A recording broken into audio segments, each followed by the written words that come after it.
The system in control and against all odds. This is what you get when you... Wait a freaking second!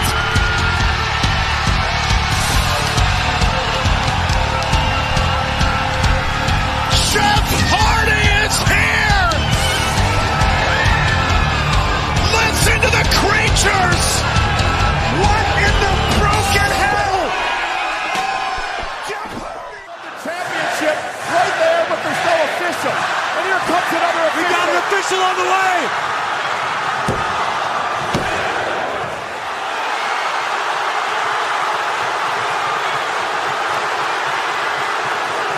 Holy hell! CM Punk!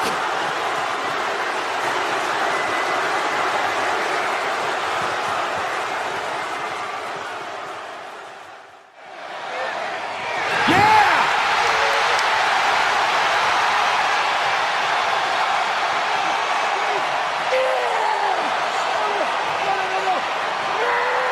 Beat his ass, Otis! Hell yeah, Otis!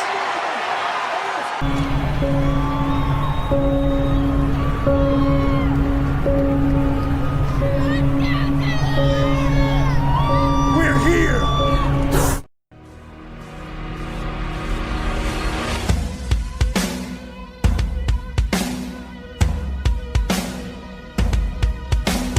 Nothing from nowhere, I'm no one at all. Ready and recognize one silent call as we all form one dark flame.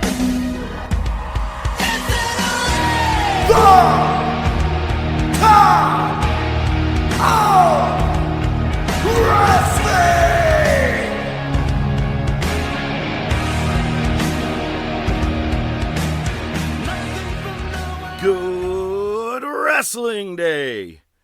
Welcome back and happy Juneteenth, everybody. It is the Top of Wrestling podcast, and I am the Professor Mark Fantasia, welcoming you back on iTunes, Spotify, Podbean, Amazon Music, Pandora, YouTube, Facebook, Instagram, and the X. It took some time off from doing that, and apparently I can't get it all down. Subscribe, like, and share, as we always say that you should do. This week, we have Clash at the Castle, the outcome, or the aftermath of that. We have a huge debut. We got Bring It to the Table. We have an okay Monday Night Wars. Can't really say it was the most impactful night for things going on. But speaking of impactful, yeah, that's right. No, I'm not talking about the big return last week for Impact. I'm talking about impactful is our top topic. It is going to be the most impactful top topic you probably have ever heard us have. And that is... it's not Wrestling 5, baby. It's going to get all sticky and weird. I know. I don't know. Ew. Should we start over? Or should just run with this? All right. Hey, ODM, what's up? Fuck it. We're live, pal. Yeah, it's been a crazy weekend, man. I'm surprised I was able to ingest as much wrestling news as I possibly did. Though I will say I did not get to watch Clash at the Castle. I really wanted to watch the AJ Styles Cody Rhodes match. I heard it was a banger. So yeah, that kind of sucks. There's going to be, we're going to talk about that match because it was a good banger, but at the same point there was also dispute over the finish. But I think we'll get there. Obviously, we were waiting for what would happen. I've never seen a person screw over a hometown hero and actually still get hugged and loved by fans. That was a very good moment, too, that happened. We're going to get there. First, I know that we're going to have some fun today, probably get laughing and stuff, but I have to say, first, we actually want to send our condolences. Personally, the Top of Wrestling would like to send our condolences to Chad Gable and his family. You really, really will be missed. Shoot me in the head. Bro, I was watching it. I don't want to get too much into it, but yeah, everything else worked for me, but that I was like, what the fuck is that? Well, like, that's what we're getting into because it's, yeah, well, pretty much. And that's what everybody else has said. And that's what his Wikipedia page says. That made its rounds real quick. So looking at what happened after the main event of Raw is over. Jey Uso wins the triple threat to go into Money in the Bank, and he's in the crowd yeeting, and indeed. And then his music just goes off, and everything kind of goes dead for a second. And it's funny because you watch Jay, because where they were with the camera, just pop down and take off. I'm like, oh, that's my cue.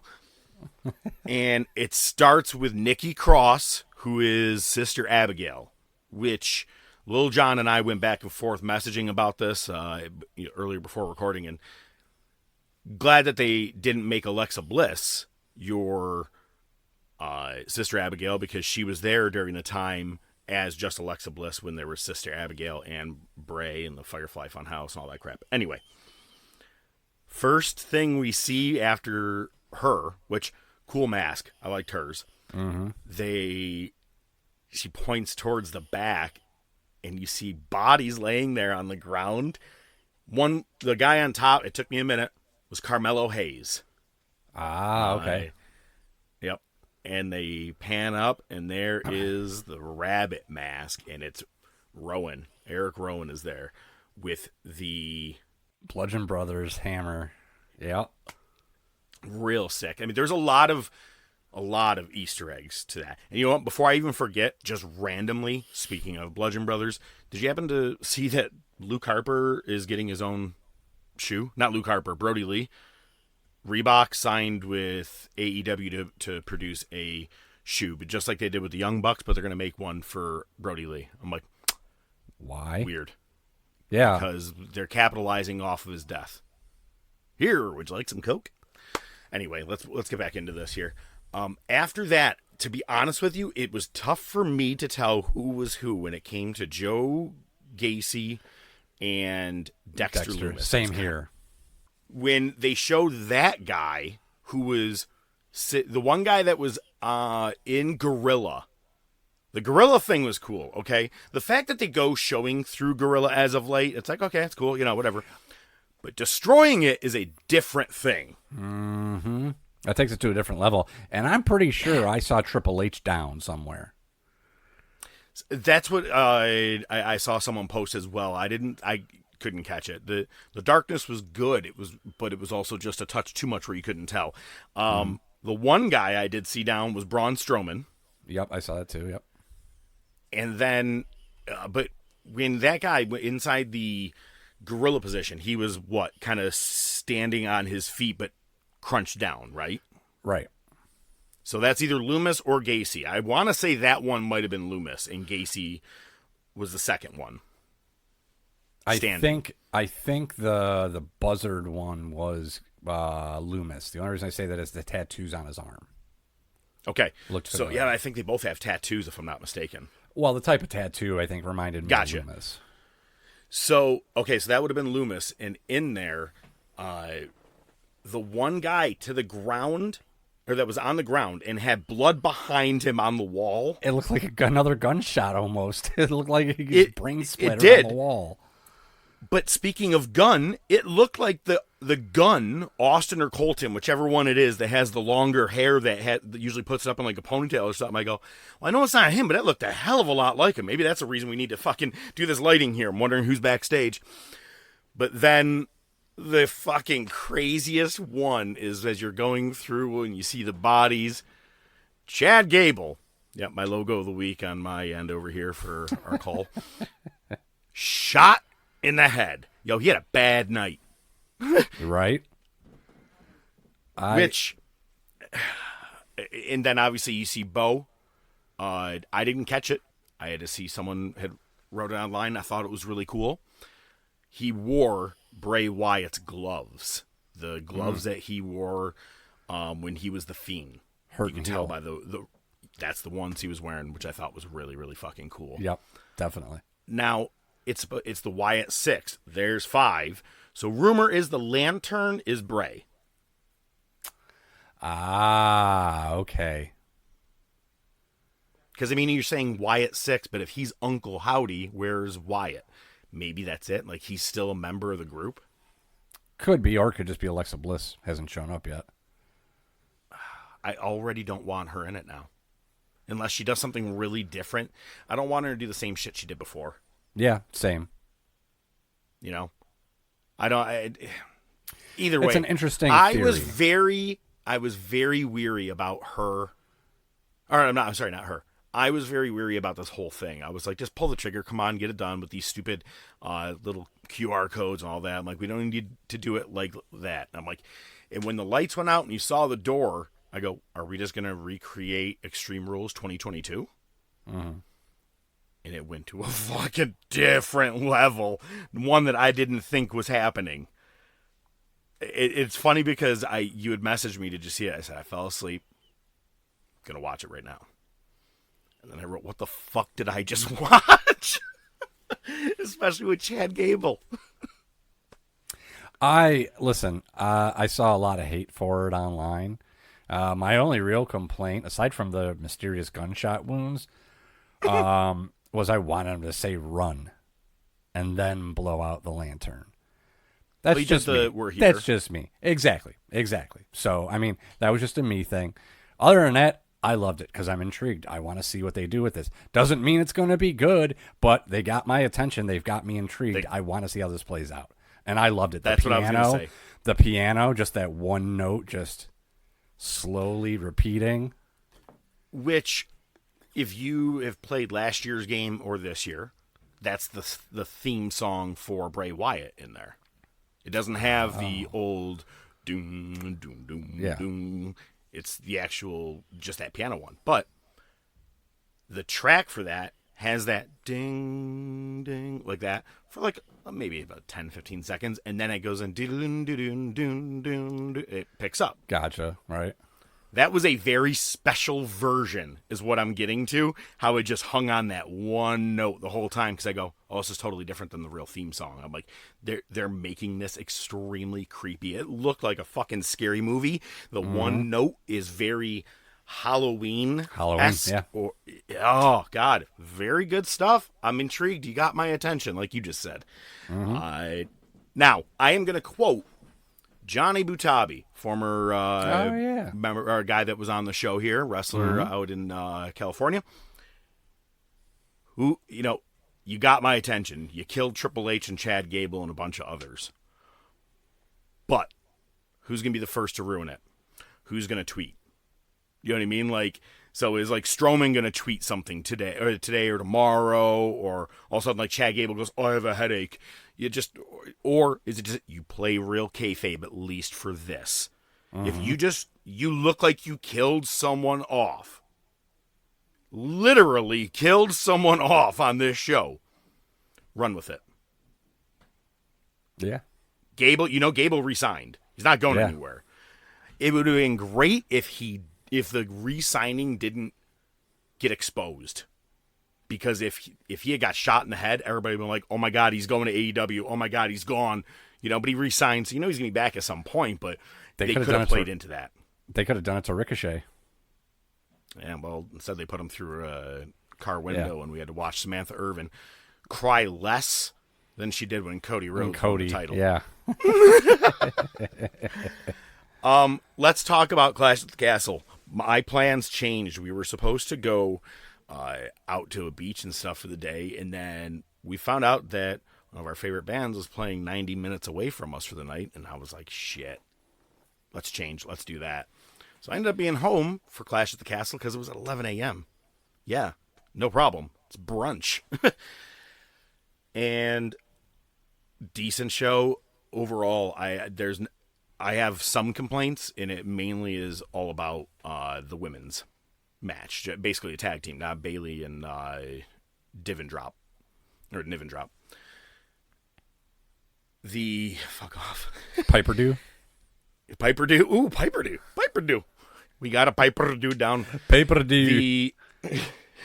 The opening match was AJ Styles and Cody Rhodes in the I Quit match. This crowd is hot, man. All right, they were fucking nuts. The night before was not only SmackDown in the Hydro, but also it was their press conference. And one of my favorite things was when Drew McIntyre left WWE, he went to ICW first. Not left, fired 14 years ago. and he went to ICW. To me, he was the original Cody Rhodes, going off and getting a bigger name for yourself and making yourself look jacked. He ran the indie circuit, came back, and you see where he's at. They even showed that during the pre-show and a bunch of stuff like that. But my favorite thing is that entire promo. And at the end of it, and he goes, "This is ICW," and he goes, "And we're coming for you. Here we fucking go." And then the crowd starts chanting it. He did it at the press conference, except he didn't say fucking. He goes, "Hang on a second," grabs the mic from Michael Cole, which is that outdoor thing, if you've seen how they do those press conferences there. Mm-hmm. And he goes, here we, and the crowd started doing the chant on their own. I was like, oh, I couldn't get it as a soundbite. I really, really wanted to. And they even did it at the show. This crowd was hot. Cody, speaking of his match, fucking crowd surfed on top of these guys and did it at the right time when his music did the whoa, and he did it with the crowd on top. Dude, good for him. I didn't think he was going to be able to remain as over as a face because, it's the chase, and I'm going to get into that in my burger. We talked about it. Yep. But good match between them. I hate the frequent hell, no, go to hell. You know, like, it's just, how about if the ref puts it to your face and you say nothing, the ref should just take it away. Mm-hmm. It's not like you're contemplating it. You might be, but when he puts the mic there, that was your chance. Can't quit now. Keep fighting. That's my problem. And the problem is with a lot of people, they didn't like the finish. Oh, AJ quit because the steps were about to come at him. Look at that's what happens.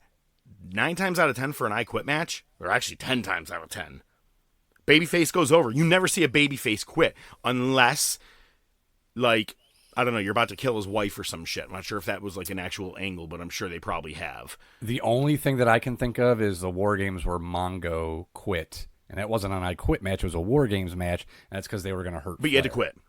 Yeah.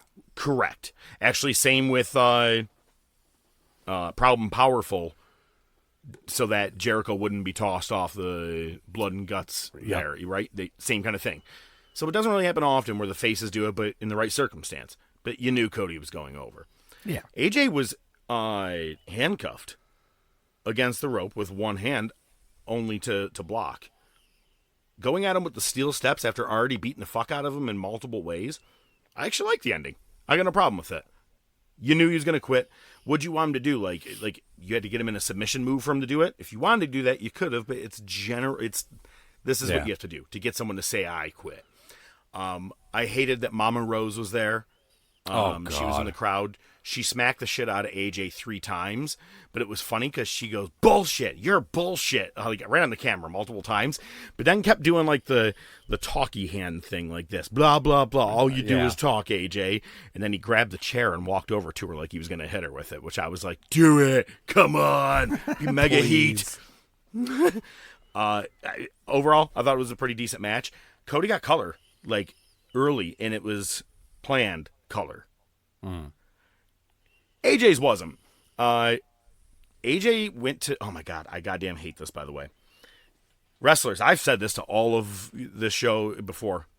Stop trying to wrap a goddamn steel chain around any body part and act like you're going to use it. It will not stay unless you legit have like Scott Steiner muscles where it's going to have a bump in the middle to block it from slipping down. Mm-hmm. He's trying to do it on the goddamn arm, on his forearm, so he could do the phenomenal arm. And I was like, you son of a bitch. And it keeps going down and falling. He tries tucking it into his armband, or his arm pad. Falls down again. I go, stop, just stop. It was cringy. It pisses me the fuck off. But as he goes up to do the jump, it wasn't going to matter anyway, because Cody throws a chair at his head. And like Sabu style, where you threw it at the guy's head, you know what I mean? And then he turned and fell onto a table pretty goddamn close to head first.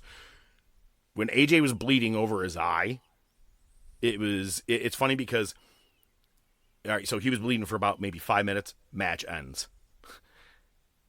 After he quits, Cody does what everybody wanted him to do, still hits him with the steel steps. And then Michael Cole goes, well, I just saw AJ Styles walk by bleeding. I think he's bleeding from the steel steps. I'm like, you're not really observant, man. It's been going on for 5 minutes. His eyebrow was bleeding. It was pretty clear. Anyway, other than that, not a bad match. I liked it. It opened it up strong, and the crowd was really, really hot into it. Here's my one complaint. Actually, I said it to Lil John. We were messaging back and forth. He was on and off watching it. I absolutely hate the 7 Nation Army chant now. Yeah, it's done a lot. Like, it was, everybody had one. Like, oh, Drew McIntyre. Oh, I see what you're saying. Oh, Cody Rhodes. Oh, it was every fucking person. And I was like, I'm over it. It's officially the what chant to me now. Mm-hmm. The Unholy Union, is that their name? Sounds and I got her about name right. wrong last week. Yeah. I said it was Alba Fry. I apologize. It was Alba Fire. I don't know I why. didn't notice think that. If I noticed you had said that, I would have been all over it. I said it, and I caught it in editing, and I go, "Oh, what did I just say?" Yeah, okay. But after we recorded last week, her mom got hit by a fucking car and died. Yeah. And I was like, "Yeah, that sucks." A very emotional win when they won the triple threat tag team titles. Her and Isla Dawn. Isla Dawn. Thank you. They're all mixing up in my head here. I wish I could say good match. The best part of the match was that these girls won and the celebration. They even did a spot backstage where they interviewed her, and she goes, "I know it's been a trying week for you," and she put up a really good interview for a girl who just lost her mom. You know what I mean? But she broke down at the ringside. I was happy to see that. Crowd was behind them too, because one of them, I believe, is from Scotland. Yep, that is. They did a correct. great job with this card, man. With Piper Niven, Drew, all of them. It was great. Mm-hmm. Actually, I read an interview where Piper said that she went to Triple H. She's like, I feel like this is my time. I want to do this. She went to him and was like, I want to talk to you about Clash. And he goes, we're already working on it. And she goes, I had an A, B, C, and D plan laid out. Be like, this is why I deserve it, blah, blah, blah. And he goes, no, we're working on it. And she goes, oh, okay, thank you.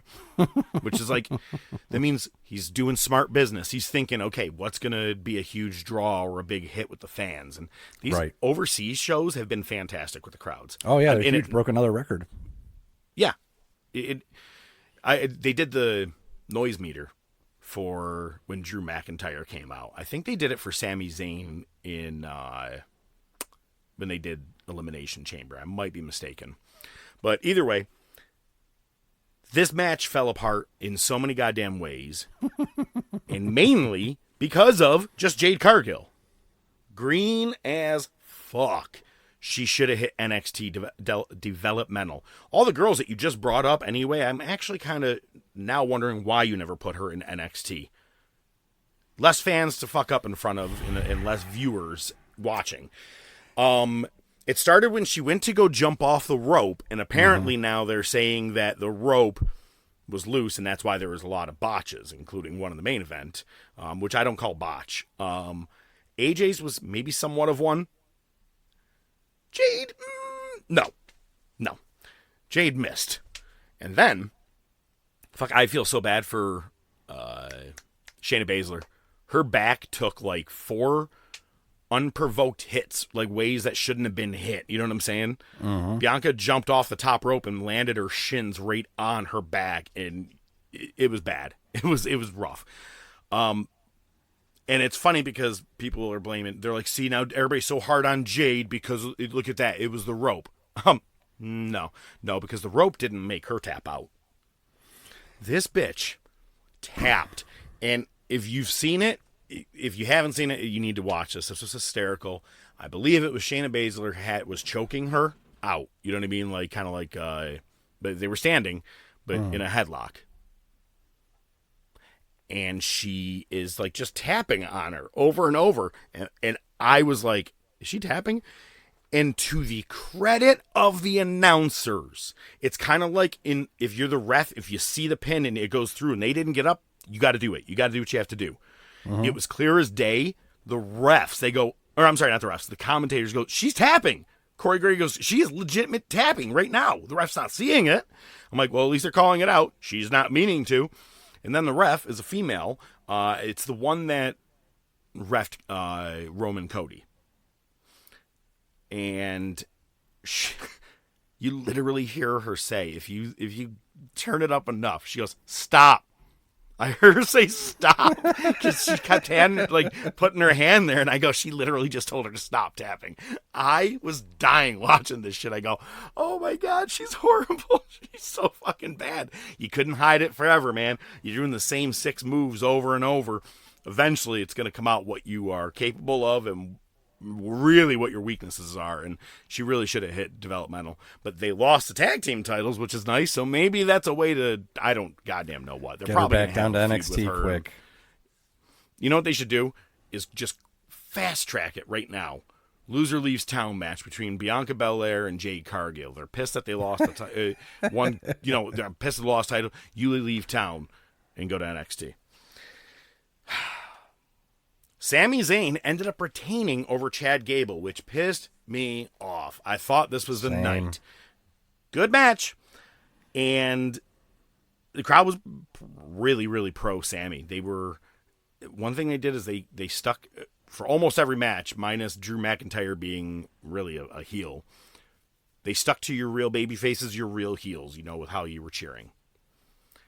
And this match was way, way better than the women's match. That I was glad I had to see something better. But you thought Otis was going to maybe turn. And he ends up carrying Maxine out because she got injured. She basically got her leg taken out from behind by Chad by accident from trying to run away from, I think, Otis, actually. And Otis just looked over at it and picked her up, left like a gentleman. I'm going to skip to it right now. I'm not sure why. Maybe it was because, we're shooting him in the fucking head tonight. I wasn't ready for Otis to turn already on Chad. I thought it was going to be a touch longer for some reason. I thought it was. I figured it was going to happen either at the pay-per-view or the night after. Well, the pop was what I said it was going to be, man. As soon as he did it, and the crowd did fucking lose their minds. So that match was all right, but the problem is it's beat the shit out of the crowd. They were spent because the women's match, maybe a tenth of the arena was actually able to sing, "Hey Bailey, ooh, ah." They were that spent. They did it hardcore during the press conference. They didn't have it in them. Hometown girl Piper Niven didn't really even get that great of a reception. Bailey didn't either, so I was like, oh, maybe Bailey's going to be really... And they were just like, they did, but it was not like... wasn't an energy-filled one. They were spent, and I think they all were like, well, let's save it, because we all know what's coming up next, Drew, so let's, we'll hold it in. Multiple times I thought she was going to win, Piper, and she came out with Chelsea Green, who was dressed like a schoolgirl. I didn't realize she was that stacked. I don't think I ever really looked at her that way, and I've only seen her wearing her wrestling gear. Cardona, you lucky bastard. She plays her part well. Right. Gets the right heat. And it was hysterical. I had to move some things around on our logo today, man, but she almost made the cut. She gets ejected from the match. She goes to the back and then comes back out wearing a lucha mask. Not only just a lucha mask, Rey Mysterio. It's Rey Mysterio's mask, his purple one. And I think it was Corey Graves goes, "It's Nacho Chelsea." Jesus. Was it was she wearing the same outfit? Same everything. Just put the mask over her head. It was awesome. It was the perfect heel thing. The crowd laughed, but also she got kicked out, but also, it helped a little bit of a distraction where you thought Piper was still going to win. It was interesting. I liked it. And then in the main event, you all know, CM Punk cost Drew McIntyre the title. And first I want to back up. Fucking Damian Priest, man. I give him a lot of credit. He's a big guy, carries a lot of weight. And when he went to do basically a springboard off of 1 foot on the top rope to jump over and land on Drew, either the rope, slipped, whatever it was, or whatever that issue is, he flips and his leg gets caught between the top and middle rope. Yeah, it was Thank pretty God awkward. he's tall, that like his hands were able to pretty much just touch the ground, so it's not like he was pulled to, you know what I mean? Like he was not just dangling really hard. Ref's trying to get him out and he can't. Drew actually had to help him. And I'm not sure if the crowd said something, like someone, was like, "Oh, you helped him out," and he goes, "I can't win the damn match with him in the ropes." I was like, "Good way to save it, man. That was really good. I actually like that. Good for you." And he goes, Yeah, "And I'm Scottish." Yeah, and they had a word after the match, or at least Priest did with Drew after the pin. I'm wondering if that specifically is what they were talking about. Like it was more of a thanks for saving my ass there. Right. Yeah. I thought it was his knee, and other people thought it was his ankle, and apparently it was his ankle. And he said during the press conference, he goes, "I'm here talking to you guys as a priority." He goes, "I haven't taken my boot off yet." He goes, "We'll see what it looks like." But that dude still wrestled another 15 minutes, maybe more. And did the Razor's Edge on Drew McIntyre, who, all right, I know they're always, I don't want to, making the numbers bigger when it comes to weight. You know what I mean? Like no one's ever, it seems very odd that everybody is exactly 250 pounds or a certain, it's never 237. Anyway, whatever he is, Damian lifted that dude up and did the Razor's Edge on one fucking leg. And actually, you can see him do it with one leg. And I go, okay, this guy deserves a lot of credit. He fought through some pain and made the match go home. And then I'd actually messaged to Lil Jon. He goes, "There's no way Drew goes over." And I go, "I don't know, man. I feel like you have to have it go over in this crowd. Like that's what you want to do." I'm like, that's why Triple H would book this. And I go, "Well, he's injured and he's still wrestling." I said, "He's handing this title over." I said, "I think that he's doing this. Like, I got to do this for Drew. I'm putting the title on him." He was never going to, apparently. And I was like, "Oh, no shit." The ending, I'm not sure how long it took everybody else. All it took was the fact that the ref was from behind. That's all I needed. And I saw the jet black hair, and I go, "It's Punk."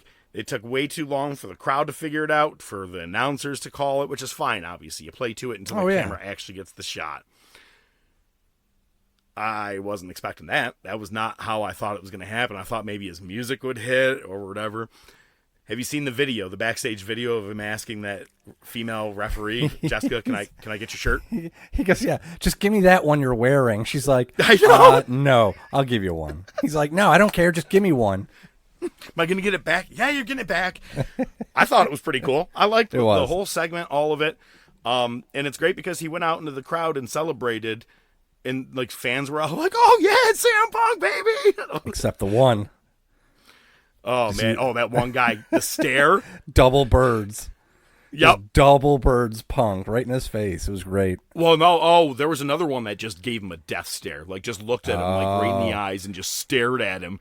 And I thought it was actually really funny. Like he was doing it probably purposefully, but I did see one video. It was a fan. It was a girl. She's like, "Come on, where's another referee? Let's go." And you hear them counting 1, 2, 7, 8, 9 as he's holding the pen, and as he slides in, you 1, 2. She goes, "Oh, fuck you, CM Punk, fuck you." I was like, awesome. Yes, it was the reaction you wanted in that crowd, man. It was unbelievable. Did you see the picture, the side-by-side? Because he counts 2, he stops, Drew looks up, and Punk's just kneeling there throwing up like a deuce, right? 2 fingers. Yep. There's a picture of AJ Lee reffing a match. I believe it's a CM Punk match where she did the same thing. Actually, Buster sent me that, I believe. And I was like, "Oh no shit." I'm like, that actually makes some sense. Or like they did that. Also, Drew went over to Michael Cole and went like this, like gave the V. And I think it was Corey Graves goes, "Well, you know what that means over here." So I'm not sure if it was a gesture like "fuck you." Twat. Is that what it is? I have no fucking clue. Oh, well, I was wondering because when Punk is doing it, is it just the 2 count thing or also with that as well? Good question. So either way, the press conference, motherfucker brought donuts. I wonder if they were from Mindy's. No, yeah, I know, No, right? I It was know. funny how, dude, it was funny how he goes, does anybody want a donut? And no one said yes. I'm like, fuck yeah, I'm going to get a donut from CM Punk. Hell yeah. And did the whole thing, too, just like he did with licking his fingers and talking. I'm like, the only thing that was missing was a green and white can of that sparkling water, whatever the fuck he was drinking that a bag night. full of fucking seltzer water or something. Yeah, the one that, and then the big bottle so Tony could deep throat it. Like that video. Oh, no. So it was great, but I like that there one Jesus Christ, journalist, we'll call it, reporter said, I think your first match should just be straight up into a Hell in a Cell. And he goes, I'm not back to do Hell in a Cells. I'm not back to do Money in the Bank. I'm using my 2 fists. I was like, good, because you got Well, he also the said 30-man Royal Rumble. Yeah, he also said, he's like, why a Hell in a Cell? He's like, it's not the blow-off match, man. We haven't even had a match yet. Why would we start in Hell in a Cell? Because that's someone doing dumb fantasy booking. AEW. That's AEW bullshit right there. And I believe he kind of called that out. Mm-hmm. Punk kind of half called that part out, too. I did like Triple H's comments that, have you guys noticed that security guards end up making, like, the best wrestlers? Sheamus was one. Right. Braun Breaker was one. So what did you think? What do you think? Because I don't know, this really isn't in the news, but it's something interesting. It's the new 5-match PLE format. Apparently that's a thing for like for the B pay-per-views, for like this one, that aren't not your big 4. Yep. 5 matches. Beautiful. Exactly. Sami Zayn was complaining about it. Really? Yeah, because basically, not everybody's going to get their time, and how can you do anything meaningful if you can't? Yeah, that's fine. Yeah, exactly. 5 matches on a big 4 is fine by me.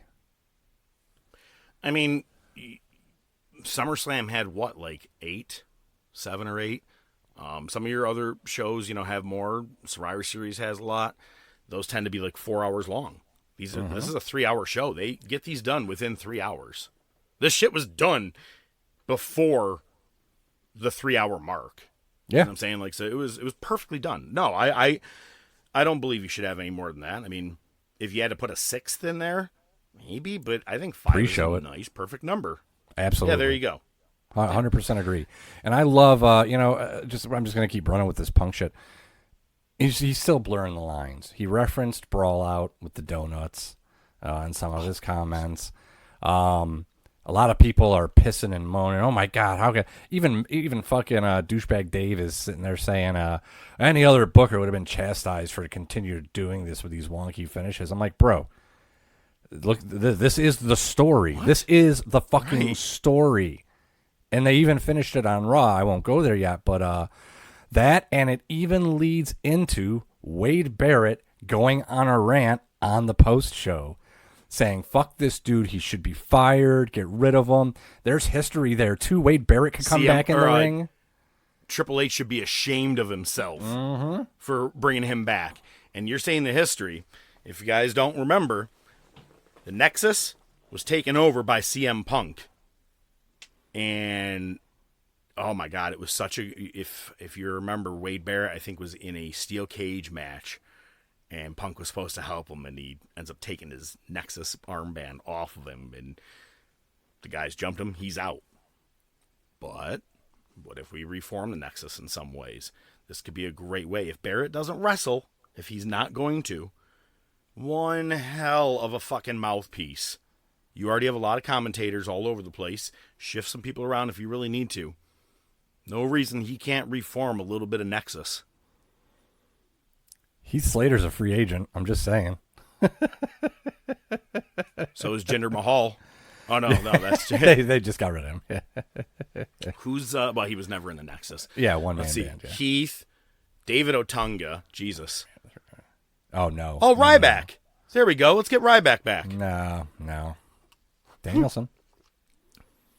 Speaking of Ryback, funniest thing came up the other day was CM Punk talking on Colt Cabana's podcast, but showing him working with Ryback and a part where he talks about where he's supposed to throw me on a table. And I said, make sure you get me on the table. And he goes, and he completely fucking misses it. And I land on the cement floor, fuck me up. And they're showing it like as it's happening on this video. And it's funny because he gets Ryback to admit, he goes, either you're doing this on purpose or you're fucking dumb. Which one is it? And he goes, I guess I'm fucking dumb. I fucking love it. What a fucking clown. Okay, that being said, Wade Barrett, I think his rant was, I hope, for a reason. We don't usually get someone going off like that for no reason. I hope it's something. Same. Because I don't think he hasn't really been that heel of an announcer for him to get that mad. At He's been pretty heel from what I've heard. Oh. Well, you know what? He's open maybe for business. You know who else is open for business? Triple H and WWE even more than we knew. Mm-hmm. Io Sky, it will be heading over to Japan to partake in a very particular show. And then it was announced that AJ Styles is going to be heading over to Noah, Pro Wrestling Noah, I believe mid-July, to wrestle a match. Mm-hmm. Wow. That's a top-name talent that they're doing cross-promotion with. And it's funny because Tony Khan was actually asked, what are your thoughts on how WWE has been working with TNA and other companies? And he goes, Forbidden Door is going to be like one of the greatest pay-per-views of all time, actually. We got both New Japan Pro Wrestling and we got CMLL and I got Coke. I mean, what do we need? So, either way, I'm really, really a big fan that he's just crossover. You don't have to do like a whole pay-per-view. That's the best part. Don't do a Forbidden Door. If you want to, a one-time thing maybe, fine. But I like the lending of people here and there. Oh, yeah. You know what? Jordan Grace, you came over to our place. We're going to send someone over to you. At Against All Odds, they sent over, let me get her name correct here because I'll probably get it wrong. Tatum Pixley. As soon as she came out, I was like, well, Jordan's going to be retaining, but that's okay. At least when Jordan came over, you're like, oh, she's going to win the championship. This one, not so much. Which, in talking about TNA Against All Odds, we also had the return of Jeff Hardy. Hardy! I almost pulled the Mike Adamle, the Jeff Harvey. And he didn't dance before saving his brother. But he did stand there for like 4 to 5 fucking seconds. No lie. Look at it. There's a picture. It's just fantastic. He just stands still, hands right in front like he's waiting to block a soccer shot, a penalty shot, right, holding his hands over his nuts, just looking around, taking it in, then goes, now I'm going to save my brother. Okay. He should have just danced. It would have been more entertaining. I wish he did. I wanted him to. That might be one of the best moments in AEW history.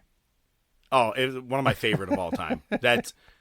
There's a bunch of things that are like, I can't believe that happened. That's one of them. The other one was watching, what's Sammy Guevara's girl's name? Ty Mello.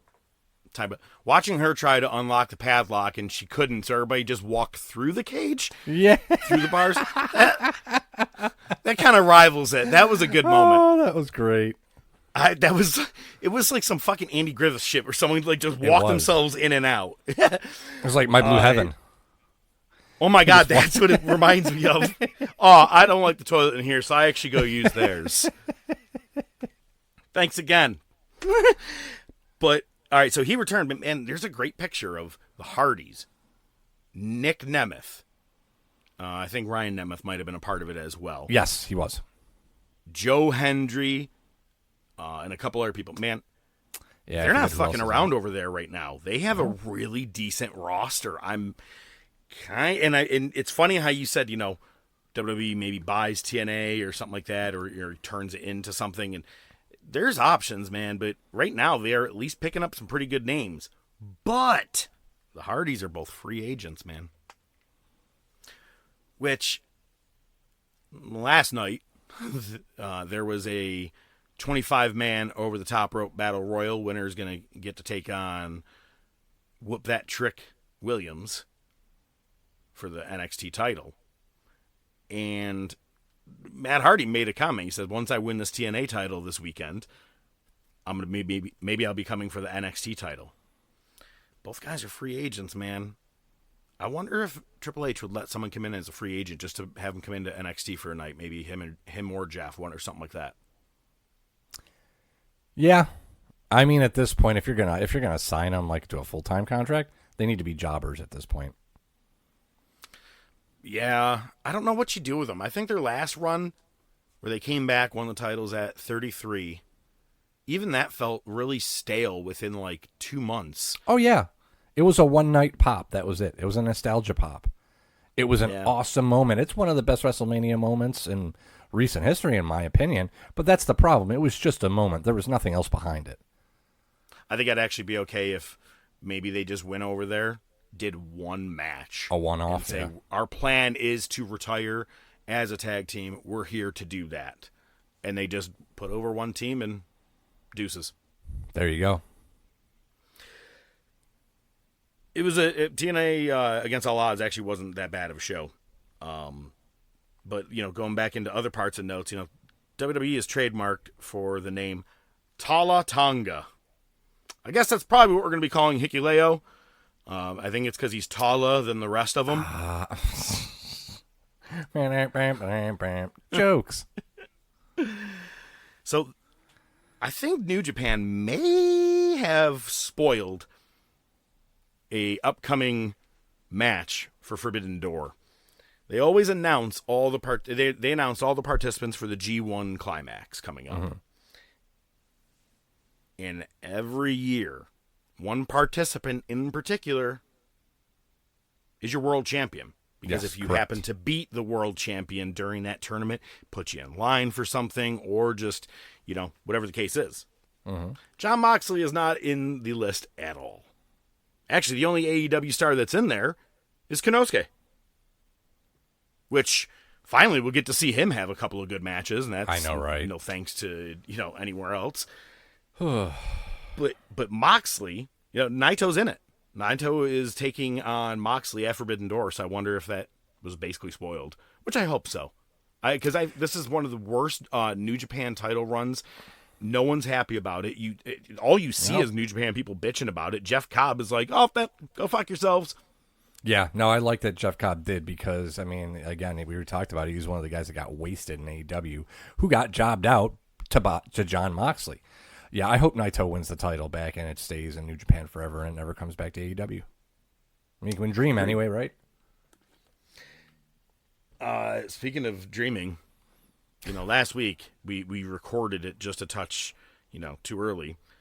I did like the part where Liv gave Dom her room key. But and everybody's called it out now, but how Finn just slips it with his fingers and just grabs it real quick, which was hysterical. I love it, though, when they zoom in and you see Carlito goes, "That's cool." and then Finn's like, "No, it's not." I don't know what's happening here. Maybe she's going to end up fucking Finn. Not fucking him over, but fucking him. You may not remember this one because you weren't really watching at this time, but WrestleMania 20. Christian and Chris Jericho made a $1 Canadian bet, $1 Canadian bet on who could kiss Trish Stratus first. She finds out, gets upset, and it seems like she's going to end up siding with the babyface, which is Chris Jericho, and she ends up turning on him at WrestleMania and starts making out with Christian. Let's not put this out of maybe she's just trying to destruct all of Judgment Day.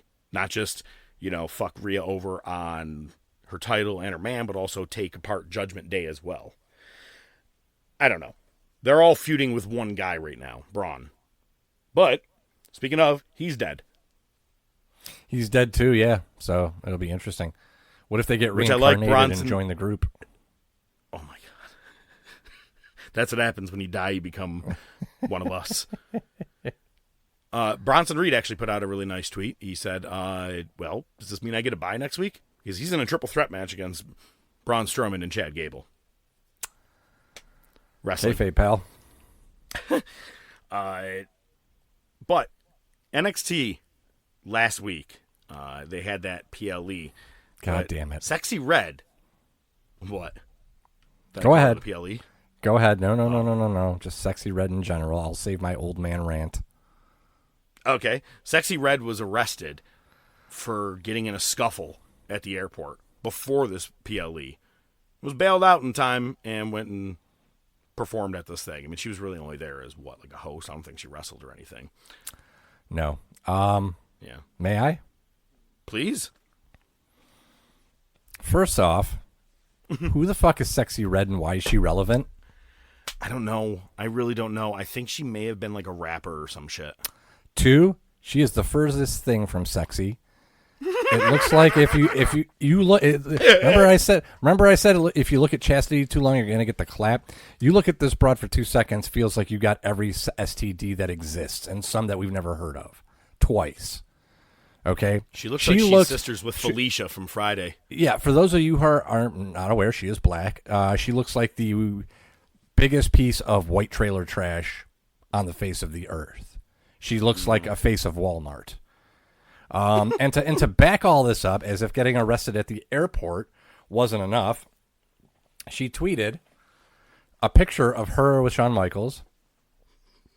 And it says, I asked this ninja, she didn't say ninja, I asked this ninja at Shawn Michaels how he was keeping up with me. And he said, your Coke ain't 90s Coke, darling. Just remember that. Then he took a line and I fell in love. Hashtag back then Coke was really coking. Hashtag he's just a coked up boy. And then, listen, I know it's probably fake. Because if you look under the picture, like where there's the timestamp, shows the time, it shows the date, and then it says X for liquor and blow. So I'm sure it's a meme. Unless she really did tweet this, I don't know. But yeah, that's my old man rant. I don't know who she is. I don't know why she's relevant, and I hate her. And yeah, she looks filthy. Michaels is like, hey, Tony, I know what you got going on, but let me tell you about the 90s Coke. And then he did a line. Oh my God, if it's real, I love it. He's back. He's back, baby. Mm-hmm. Can't wait. We're gonna get some real good shit now on NXT. Oh dear shit. Well, speaking of NXT, did you see that in the ratings they beat AEW last week? Yup.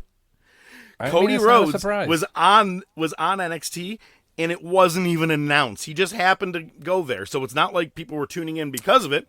He just happened to show up. Well, and have a lot of great segments. Yeah, including one with 3 other former AEW talents. Yep. Which was great. Lexis King, Shawn Spears, and Ethan Page. Yep. You all look like you're in a good place. Yep. Damn right. Great. But yeah, it's no wonder, that everything's going so shitty with AEW that their ratings have gotten worse. But, I mean, in 2021, they were bringing in $1 million a week. And I sent you the meme of it, and I don't have it here right now, but Tony can go, well, we were up against the NBA playoffs and the NBA finals. They pulled $1 million during the NBA finals in 2021. Uh-huh. Oh, by the way, I think, not at that time. I was going to say, well, there's the rumor that CM Punk was on the way, but they were still at, like, their hottest at that moment. It was right before Punk got there. My favorite thing that's been popping up lately is these viral pictures of Rhea Ripley where people have AI'd her into specific things. Like one, for instance, was her being Austin in the sharpshooter at WrestleMania 13. The one where she looked like Sting against Hogan at Starrcade looked so fucking good and real because of the paint and everything. Yep. Whoever's making these, you're doing a good job. I'm liking this. Because the sharpshooter Kudos, one, she man. was selling her ass off I know. in that one. Dude, she is over as fuck. And I had said this to you, I think, in a text. She is more over than Becky Lynch ever was. Becky had a good moment where she was the talk of the town for a minute. For a minute. Rhea still is and is carrying it for like 2 years now. Did you see the picture Buddy Matthews posted a while back? This was a couple weeks ago, maybe. Laying on her ass. And then someone did a really good job photoshopping him out where it was just the ass. Just her ass, yeah. Hey, Yeah. lucky. I see you have something you want to talk about here. Well, first of all, I love your nickname for the guys of ICP. I know you've said them before on the show. I said them to Wheezy and Mrs. Wheezy, and they Not were from laughing their me. balls off. Yeah, well, It was I'm not saying you Eminem. made it up, but yeah, okay. Either way, it's still fucking hilarious. I ain't gonna say it. I put it in the notes as such. But Violent J apparently is struggling to stay relevant, so the best way to do that is start talking shit about somebody else who's relevant. I don't know if this was on Twitter or social media or something else, but here's a quote from Violent J about CM Punk. You ready? Can't wait. Fuck CM Punk for life. You wouldn't shake our hands in TNA, little bitch, and you clown on the only real friend you ever had in Colt Cabana, you bitch. I shared my bank account with my mom before she passed away, you little insensitive bitch, you little heartless alien. Suck my dick, you little weak bitch, couldn't beat a jobber in UFC, you fucking nearly pathetic little joke. Come beat me up, bitch. You suffer inside everyone, and they mama knows that. Get your head right, you suffering little ass bitch. VJ of Insane Clown Posse, just as legendary as you, little bitch. Face it. What? You didn't shake your hand because you're not a fucking wrestler. You're a fucking joke. Exactly. You're a clown. And that's fucking pun intended. Fine. I don't give a shit. Like, what? My favorite thing is from Eminem, and I'm going to see if I can censor it right. I don't wrestle. I'll knock you fucking maggots the fuck out. There you go. It was Maggie Too Dope. We'll call it that way. Instead of Shaggy, it was Maggie. Yeah. Oh, no. I got you. Maggot on the show. Hey, yeah. And Silent Violent Gay. May. Yeah. No, I'll say gay. That's what. No, it's gay if I can't say gay. No. No, it was. That's how I've always thought of them. I've never given a fuck about them. And They're terrible. You ready? Are you ready for this? I think they're heading over to WCW at some point. We're going to be watching them again soon. Oh, dear God, no. Yeah. Enjoy that. But hey, you know what else you can enjoy? When our new season drops coming up very soon, we're going to start giving you guys a little bit of tasters, little teasers, if you will. I meant to say teasers, and I wanted to say tasers, and go fuck yourself, all right, man? It's been a really long day. It's really hot here. Anyway, we are going to be kind of maybe taking the best of bits, like certain things that happened just during that show, and trying to release them to bring in more viewers. So you guys should share those and send them out to people. That's the plan. You know what I mean? A little behind the scenes work, you know? A lot of people work for us. A lot of people. Let's get into the top moments of the week. Well, let's see. The sniffs of the week from Tony. We have another Blood and Guts on the way. And he's doing great work with Okada. This is tremendous. He has been in an Anarchy in the Arena match, and now he's about to be in a Blood and Guts match. You're using him to the best of his ability. Yeah, absolutely. Best wrestle. Mm-hmm. And it looks like it's going to be Swerve is the captain of one team, and it's 5 versus 5 because you got Jungle Boy, Okada, Bucks, and who's the fifth? Or is it 4? They could do 4-on-4. They could do 5-on-5. You never know. They could get Paige coming back. Who the fuck knows? That's what it is. They were recruiting. They're trying to bring someone back. That's what it is. They were going to recruit Swerve, and Swerve turned them down. I think the Acclaimed are going to get in because they were talking a lot of shit against the Bucks in one of their interviews that I saw. I'm like, so it's going to be what? The Elite versus like Swerve, the Acclaimed, and what, Prince Nana? You know, it's Billy Gunn. I'm over it, man. It's Dude, so I'm much over shit. the whole promotion. It's terrible. Dude, Swerve was one of the hottest baby faces as a heel.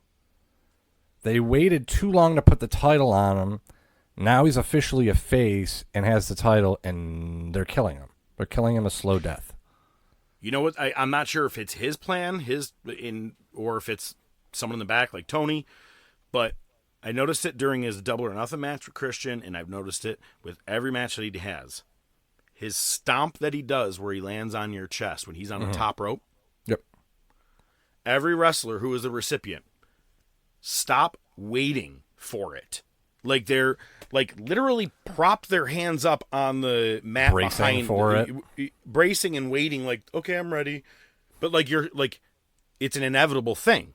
At least act like you're popping up to take it at the last second, right? You weren't aware of it. It's like everybody's just like, I'm here for the finisher, and I'm gonna. You might as well have just laid down for Yokozuna to do the Banzai drop. You're like, I'm gonna lay over here in the corner. Is this a good spot? All right, thanks. Bothers me. A lot of shit bothers me about Swerve. Yeah. Great joke from Nigel McGuinness though, as Bryan Danielson was on the way to the ring. He goes, this guy's a liar. You can't trust him. He goes, there's a lot of things about him that he lies about. And he goes, a vegan? You got to be kidding me. You can't even stop eating brie.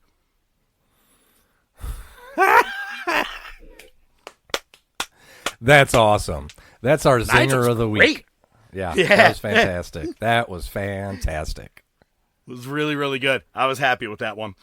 Over on the WWE side of things, on NXT, again, we're going to have that 25-man battle royal that happened last night. Cody and Trick did have their segment in the ring. Wendy Chu reemerged. She's back. Chu. And, hey, Chu, we got something for you.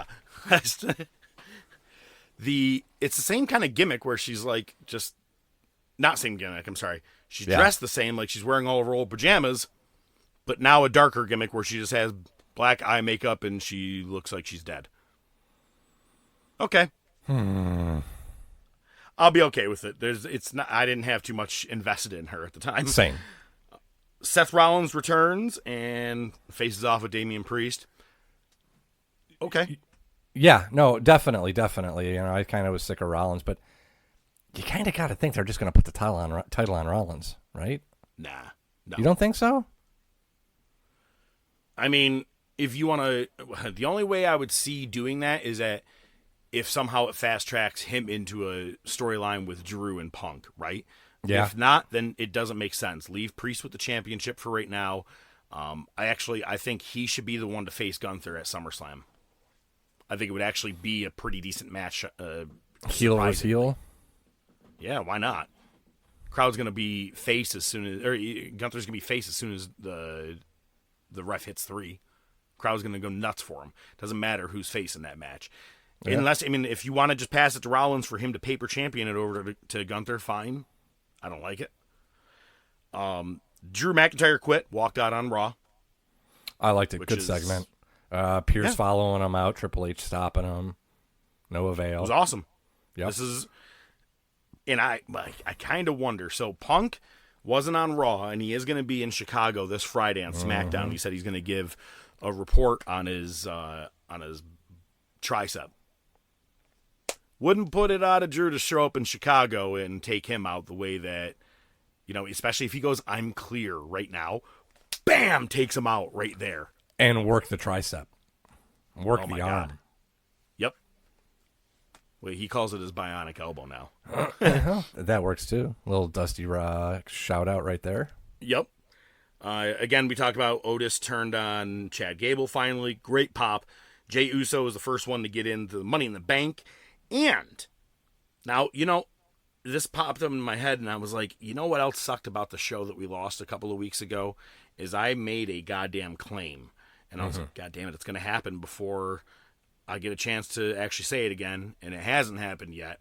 I said 2 weeks ago, Xavier Woods is going to be turning heel.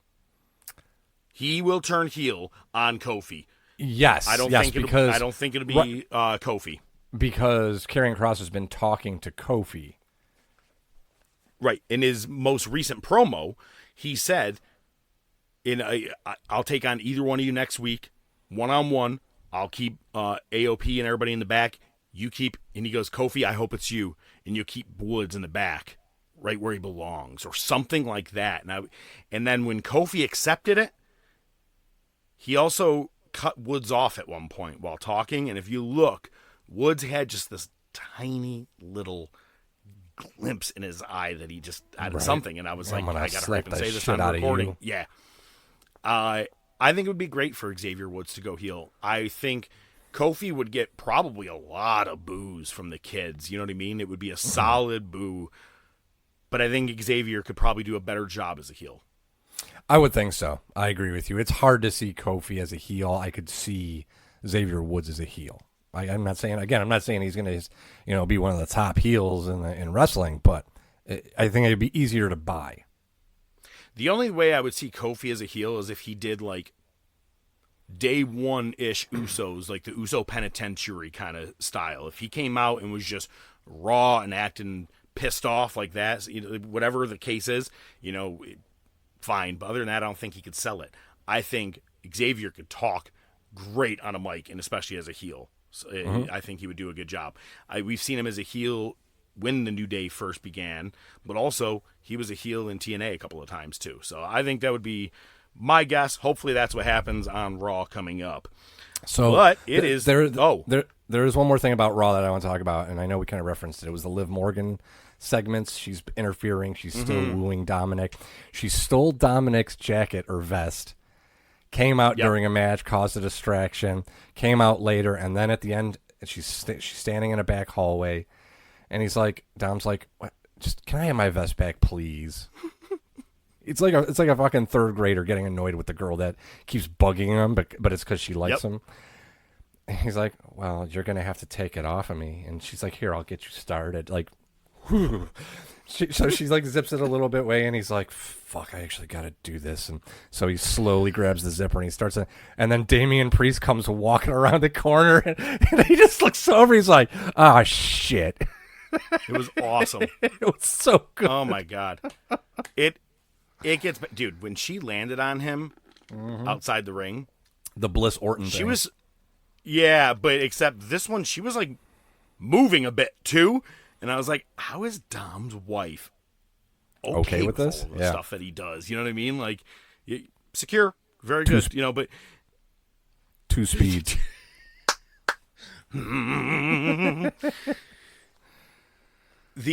I sent you something, and I had sent it to Lil John before recording, but it was Liv talking to some guy briefly, like, and whisper something to him. Oh, I didn't get to watch it. Yeah. Okay. Yeah. Like some fan or whatever, and then it cuts over to Andy Samberg with the song from SNL and goes, "And I jizzed in my pants."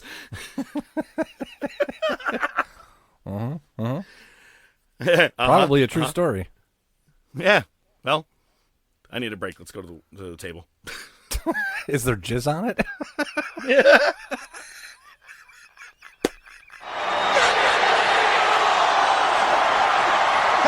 Just bring it, bitch! Oh my God! Did I or did I not say this show could get sticky? I guess you did. Careful, you set that cup down. Hey, I've been enjoying the Who Killed WCW doc that's been going on, and one of the funniest fucking memes was it's a bunch of guys all blaming each other, saying it wasn't my fault, and Bret Hart saying, "Fuck all these people." Not wrong. No. Now, one of my things is I've said it multiple times on this show, and it was great to hear Nash say it in the documentary. He goes, Goldberg, he had you chasing the title, and he won it, and that's big. But at some point, you got to take it off you because babyface makes more of a draw chasing. Exactly what I said about Cody. Now he's still over and is a merch seller. That's great. Mm-hmm. But at some point, know when to pull the trigger on Cody. Don't hold him. Don't make him be a 3-year champion just because you did it with Roman. Have Money in the Bank cash in on him. Totally. Oh my God. I wonder if you win, if it's only for your respected brand, or if you could just. I think in the past they've said you could go either way. But last year, Damian Priest could only go after the World Heavyweight Championship. Well, He never was he never talked about going after Roman. Kayfabe, pal. They can go whichever way they want. Yeah, Usually announce it after they win. 2024. You Yeah, can go right? any way you want to in 2024. hey. I mean, it is June. Not that there's anything wrong with that. It's not Anyway, that there's anything wrong with that. what I loved about it is Goldberg admitting how green as fuck he was. He turned to Scott Hall during the match and said, I don't know what to do because Line. a spot went, yeah, right. A spot went wrong and he hit Hall too hard. And he looked out and said, I don't know what to do. And Nash goes, if you say that, then you shouldn't be in the fucking ring. And I was like, yeah. And then they get to the dreaded Starrcade 99. Brett versus Goldberg. And I didn't know this part. Brett, apparently that kick wasn't technically planned. In Brett's story, that kick wasn't supposed to happen. And he goes, and if you watch closely, when he puts me up against the rope, he says, watch for the kick. And I'm going, what the fuck are we talking about? There's no kick in this story. And then he hits him. Goldberg goes, I mean, it's basic 101. You got to block a kick to the head. Fuck you, you piece of shit. Like, you set off a slew of shit for that dude. Like the stroke, all that stuff. You know what I mean? Yep. Like, who knows if he could have mended with Vince a touch earlier, you know, and got back in WWE somehow. But no, you ended his fucking career because you thought that you knew what you were doing. He was injuring people all the time. And he even said, I'm a football player. I have to make it look real, and that's how I spear. His spears are all legit and real, man. Like, nothing was kayfabed for his hits. So, and then him getting mad about the whole, I mean, basically, first, that's like Ryback. Either you're doing it on purpose or you're just fucking dumb. Which is exactly. But he was like, oh, it's bullshit that they took the title off of me. And he goes, everybody enjoyed Mike Tyson going in and winning all the time. This is no different. It is different. Very. That's a real thing that Mike Tyson's actually doing. Yours is scripted. And I'm sorry. It was time. Was it time for Nash to hold the title? Maybe not. I don't know. But he does say, he goes, you listen to that crowd. When I hit that powerbomb, he goes, I'm over as fuck. He was. We just relived it. Yeah. We did. Yep. And we're like, that the crowd really liked it. We didn't like the follow-up with finger poke and all that shit. But that's pretty much where, you know, these are just a couple of things I wanted to talk about on this doc. It was really good. Where'd you watch this? I mean, we'll have to talk off air. Oh, okay. All right. Well, I wasn't, because I know they had the first episode on YouTube. I think that was it. I mean, they did not post the second. So no, but actually, to be honest with you could also just search like either on Google or on YouTube, and there's versions of it. Sure. It might be a touch zoomed in or whatever. But you know, you really start to find out how financially the Turner Corporation was really trying to take out wrestling because they didn't think wrestling was anything big, and it's a shame. They were really getting cut from under them, and all the pay-per-view money that they were making was going to Turner. It was never going to WCW. Right.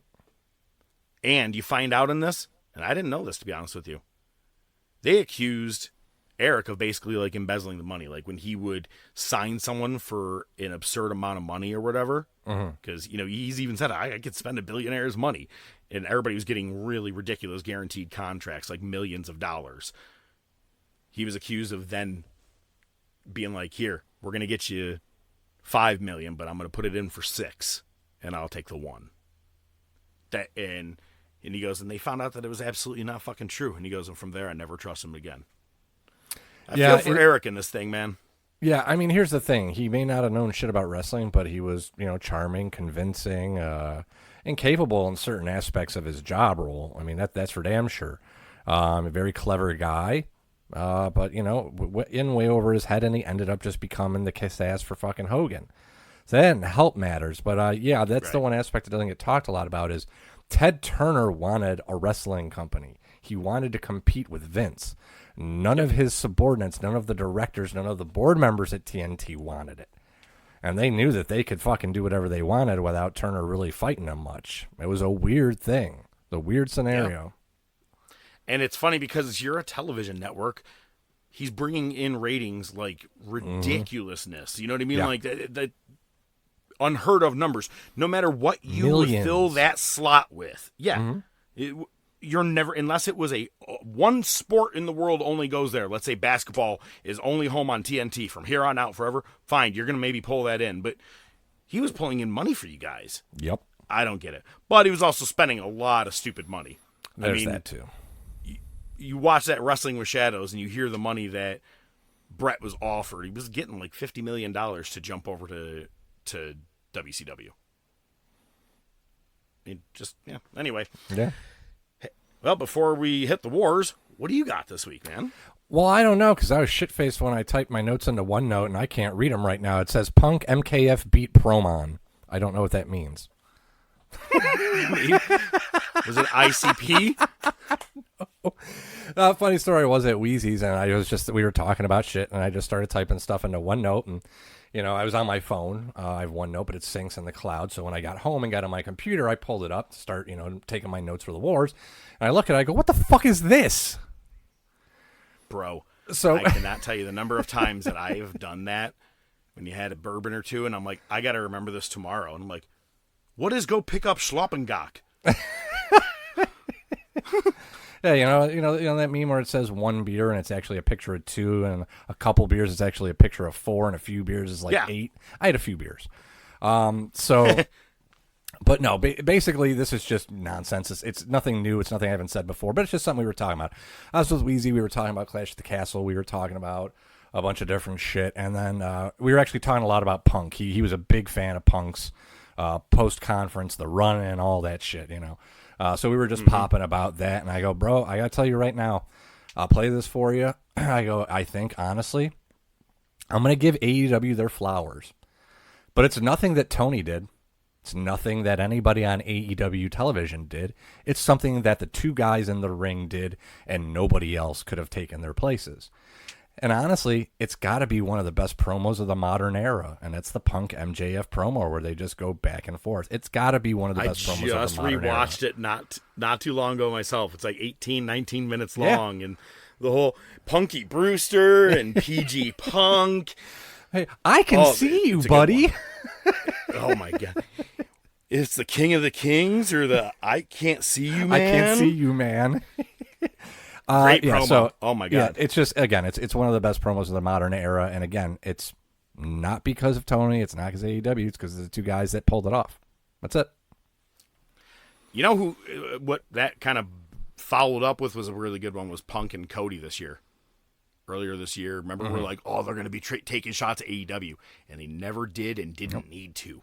They don't need to. Because that's what, I'm more American than you are, or the American dream than you are, and right, that makes me more Punk than you. I was like, Jesus Christ! Oh, this is a great promo. Yeah, exactly. When Punk gets in the ring. Yeah, when Punk gets in the ring, his promos are gold, man. So that's why, like, a healthy Punk, I want him to rival more than just Drew McIntyre. But right now, I'm sad if he stayed here all the way to the end of the year with just Drew. Yeah, that was the other thing I liked during his post-show thing. He's never winning a championship as long as I'm here. As long as there's air in my lungs and I'm in the same company. He's never going to win their championship while I'm here. And I was like, whoa, I like this. It's just, I don't know why. It's fantastic. But, before we move on, I got to say, speaking of Wheezy, I went to a concert Saturday night and I got a picture. And I go, okay. I'll have to look at this later. I'm at the show. And then the next day, sent him 3 question marks. Because it was a picture of a mat on a floor with a wooden stool, and that's it. And I'm zooming in. I'm like, what's the context? What am I missing here? And I go, that's got to be something. Nope. And he said that basically he cut that. It was poorly cut. I don't even know. You guys were talking about me or something like that. And he goes, I just wanted you to be a part of the conversation, so I sent you the picture. Yep. That's exactly it. Yep. So basically, he had he used to do an outdoor rink in his backyard during the winter. Right. But, winter lately hasn't been much of a winter, so he's got all this, these rubber mats that, you could walk when you had your skates on instead of walking on the concrete in the garage. So he doesn't think he's going to do it. So what he did was he just laid them out in sections in front of the dartboard. That way, if you get a bounce out, it doesn't hit the concrete, right? It just sticks in the rubber. There you go. And I was laughing, and I was like, well, that one's shorter than all the others. but there were some steel chairs next to it. I'm like, actually, that's kind of perfect. It's almost like that was the perfect spot for that because that extra room is perfect for the folding chairs. And then I looked because they're in rows. There's like 5 rows of them. Like the second or third row, there was just a folding chair that was opened up, and the little cutout and one of the legs of the chair fit perfectly in that cutout. I'm like, holy shit, that's 2 things that are just perfect. I go, did you plan that? He's like, no, I didn't even notice until you showed me. So, and here's the thing. I saw him lean over to take a picture. I had no idea he sent it to you until yesterday when I talked to him. I was like, what the fuck is this? I was like, I'm missing the joke here. There's something. What am I seeing? Nope. And I spent way too long staring at it for no reason, apparently. Well, not a whole lot of context. Hey, much like this week's Wars. Monday Night Wars! I will come out here and go on the record as saying I accept the winner takes all handicap ladder match at the King of the Ring. Good.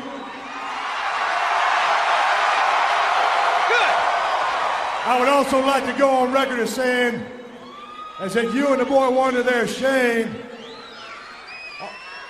are the 2 sorriest bastard employees I ever had. It's our go-home show for Raw, heading into King of the Ring 1999.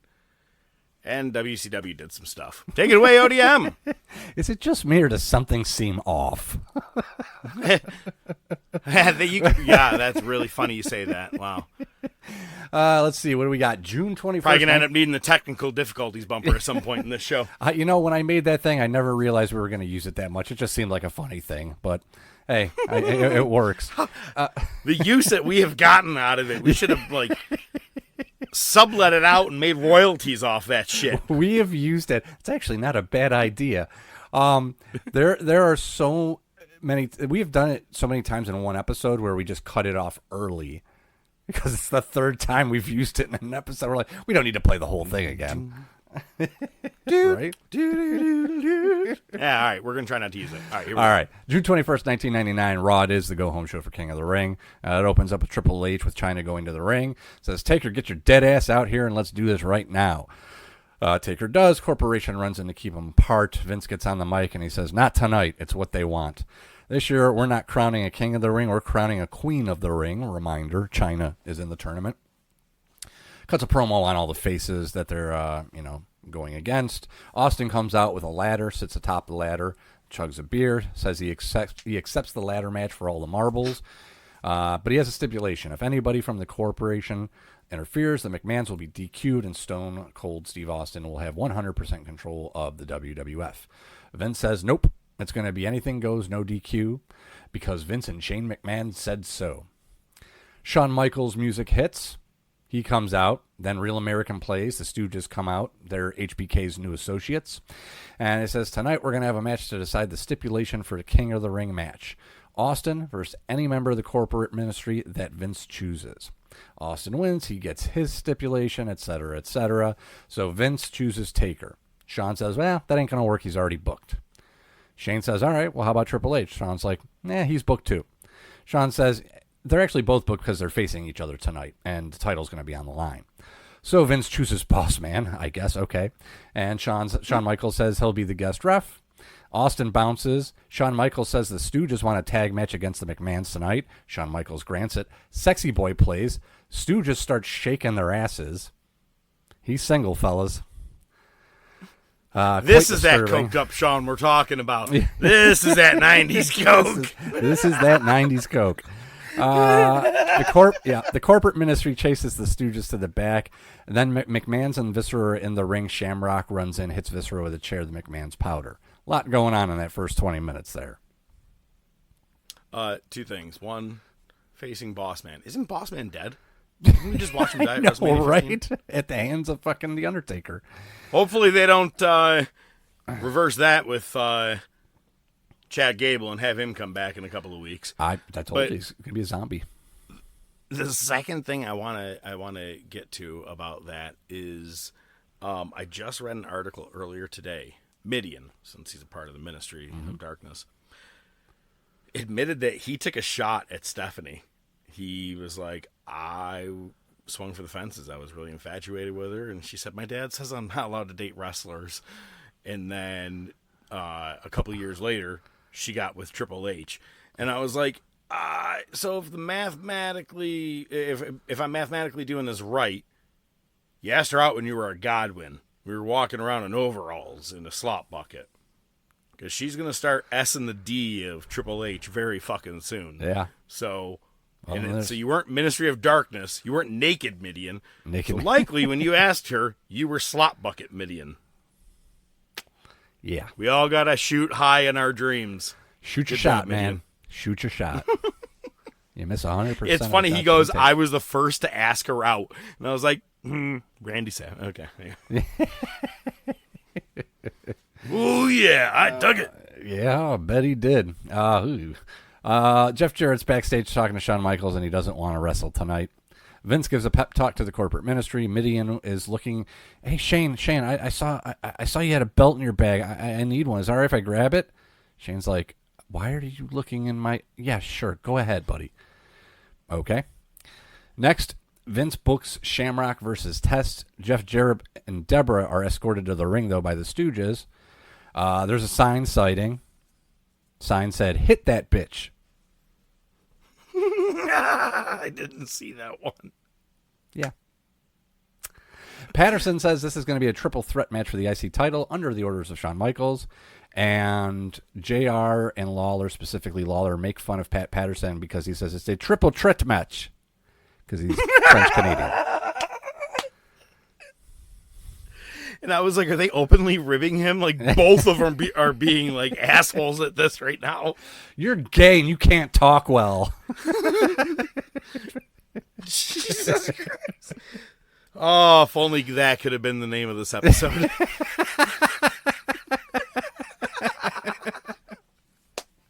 Yeah, we're off the rails.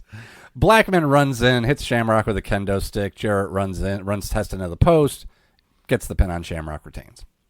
You get the Rock versus Edge. Rock's over as hell, does his shtick, cuts a promo on Taker. Rock wins. Taker runs in and hits a tombstone on the Rock.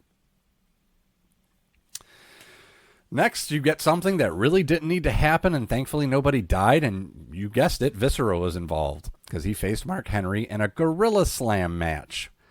I always heard Gorilla Press, or Gorilla Press Slam, not Gorilla Slam.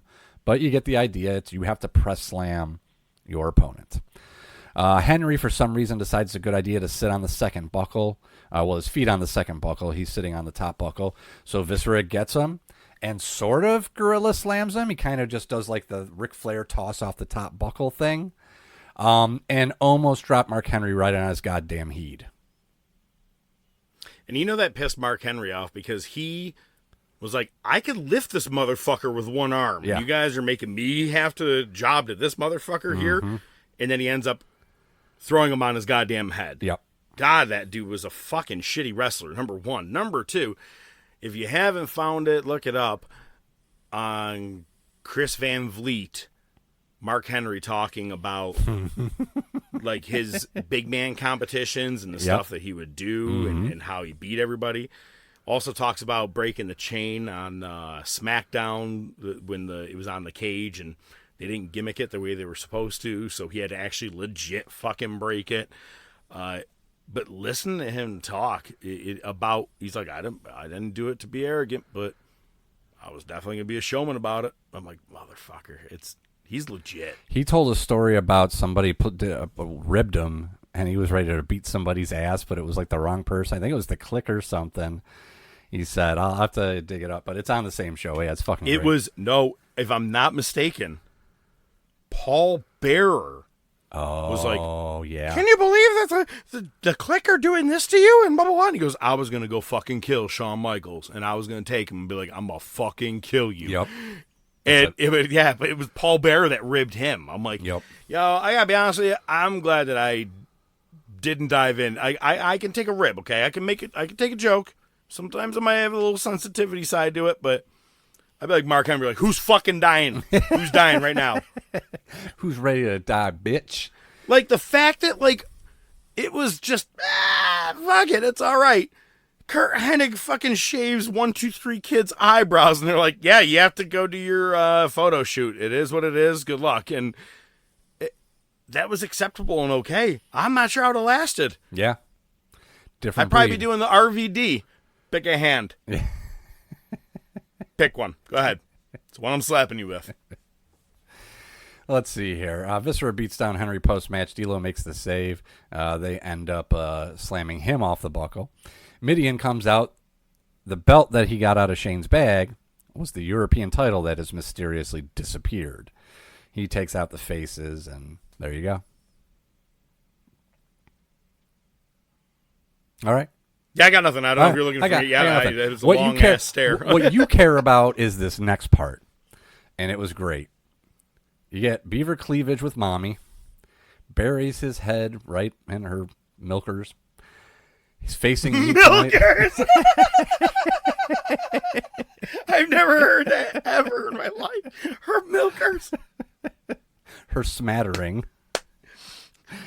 Wait. Just came on, man. Wait, random question. Have you seen the movie Masterminds with Zach Galifianakis, Kristen Wiig? No. Owen Wilson? No. Kristen Wiig pokes herself in the tit. She starts bleeding, and Zach Galifianakis being dumb, he goes, how come milk didn't come out? There you go. Milkers. But milkers, it's just that, Jesus Christ, I wasn't ready for that. Okay, so yeah, he's buried in the milkers. He's buried in the milkers. He's supposed to be facing meat tonight, and he just lifts his head up, takes the head off. He goes, I can't do this. And he just walks off camera, and you hear what the production assistant go, Chaz, we're live. Chaz.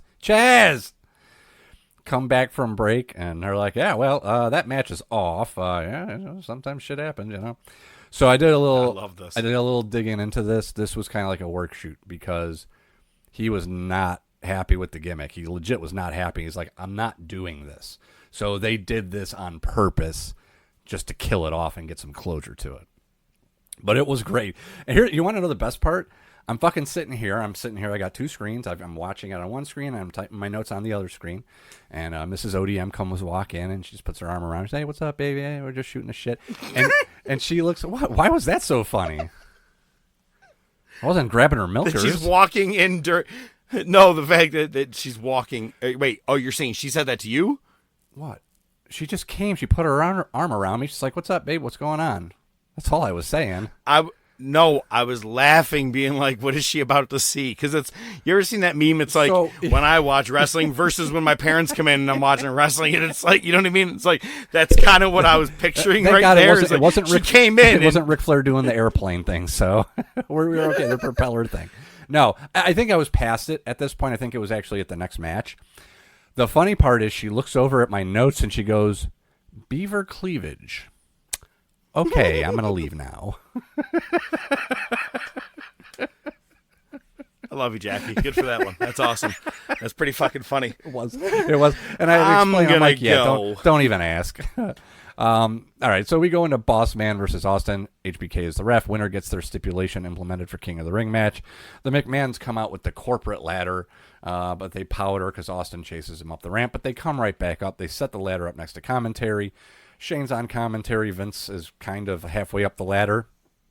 Austin pushes it over. Vince lands on the announce desk, but it doesn't break, and he just rolls off. And Austin wins. He gets his stipulation. If anybody from the corporate ministry interferes in their match, the McMahons lose. Question. Have you watched or do you know how this match ends? It didn't hit me until watching this Raw. There's there's a lot of this shit from this time period. Like I said, it's pockets of stuff that I remember, or it jogs my memory as I'm rewatching it now. I do not remember how this ends. I hate to say this, okay, but spoiler alert, when I watched it, I was like, yeah, it's bound to happen. Well, it's wrestling. It can't all be winners. We come back from break. They show that during the break, corporate ministry beat down Boss Man for his failure to beat Austin.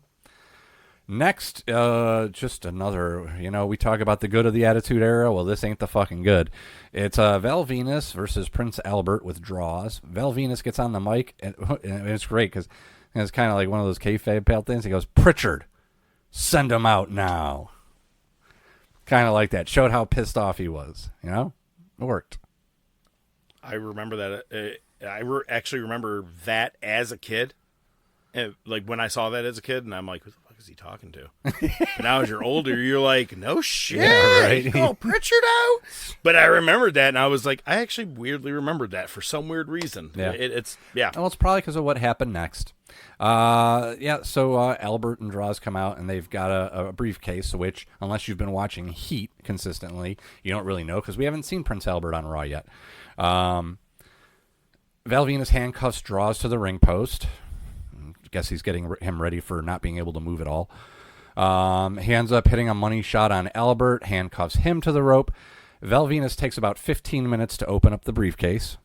You see him at one point actually get down on the mat to look at the combination and make sure the right numbers are in there. He opens it up. It's a piercing and tattoo kit. And he pulls down Albert's trunks and tattoos a VV on the back of his ass. But it actually looks like a W. I was going to say it looked just like a W. Yeah. So there's that. That happened. So Prince Albert. So his character is a pierced prick? Yeah, pretty much. Yeah, I mean, yeah, Okay. It's pretty accurate. Double entendre and all. I get it. Not in a can, though. No, I get it. So you're like, I like to eat cock. I mean chicken. Haha. Double entendre. Okay. Yikes. That was a Sunny reference. My bad. No, I gotcha. So write that down. Next, you get X-Pac. First of all, anything is possible with God, so write that down. So it's impossible to have a conversation with you. Yes. I feel like I'm that person. X-Pac, Road Dogg, and Kane versus Mr. Ass and the Acolytes. X-Pac wants the Acolytes to put up the tag titles in a 6-man tag. Mr. Ass says, yeah, we accept. Gunn gets a quick pin and walks off with one of the tag titles. Okay. We get another GTV vignette. This one is Al Snow picking his nose and eating it. Ew. And then Heed calling him out for doing it and him denying it. I fucking hate GTV. Yep. But then I kind of also like it. It's weird, creepy, funny, dumb, goes nowhere. Mm-hmm. Pretty much. You kind of wish they'd just bring it back nowadays, too. I feel like back then it was like, what the fuck is this? Now people are like, I like some good backstage footage. Just like how we all loved Punk and Jungle Boy. Yeah, right. Yeah, that was actually quite enjoyable. Yo, I have called him Jungle Boy twice on this show, and I am so fucking sorry. Jungle Goat? Jungle Goat. Jesus Christ. Wow, I know. Wow. Slipping today. Yeah. Something's off. Yeah, something does seem a little off. Big Show versus Bob Holly. Holly wants it to be a hardcore match. It is. They end up in the parking lot. Big surprise.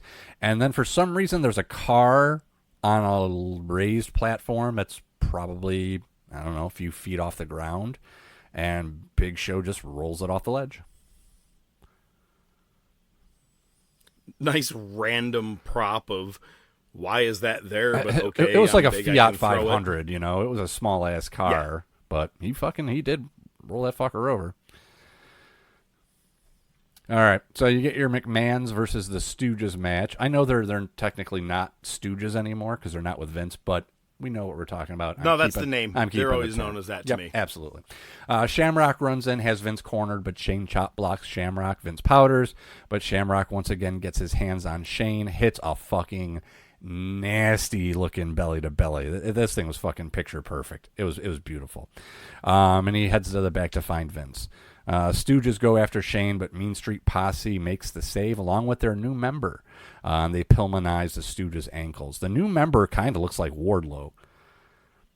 Obviously, it's not, but it looks like Wardlow. It was kind of interesting. Let's see. We get Triple H versus Taker for the world title. That's your main event. Chyna tries to hit Taker with a chair, but Taker just grabs it from her mid-swing. Looked pretty cool. Rock comes in, hits a rock bottom on Taker. Bear comes in. Rock takes him out. And then Rock starts calling for something to be lowered, and it's a giant Brahma bull symbol with smoke coming out of the nostrils. Rock hits a people's elbow, but it's the thing where Taker sits up. Rock kicks him back down, finishes the elbow drop. Love that spot. JR keeps saying the bull is snorting. Was TK there? It's snorting. It's not snorting. Well, not really. Snorting is coming in. Yeah, it's the opposite. Yeah. Acolytes, Midian, Viscera come to the ring. Snorkeling, maybe. Boss Man comes out, and he takes the ministry out. Rock handcuffs Bearer to the bull. It's got to be your bull.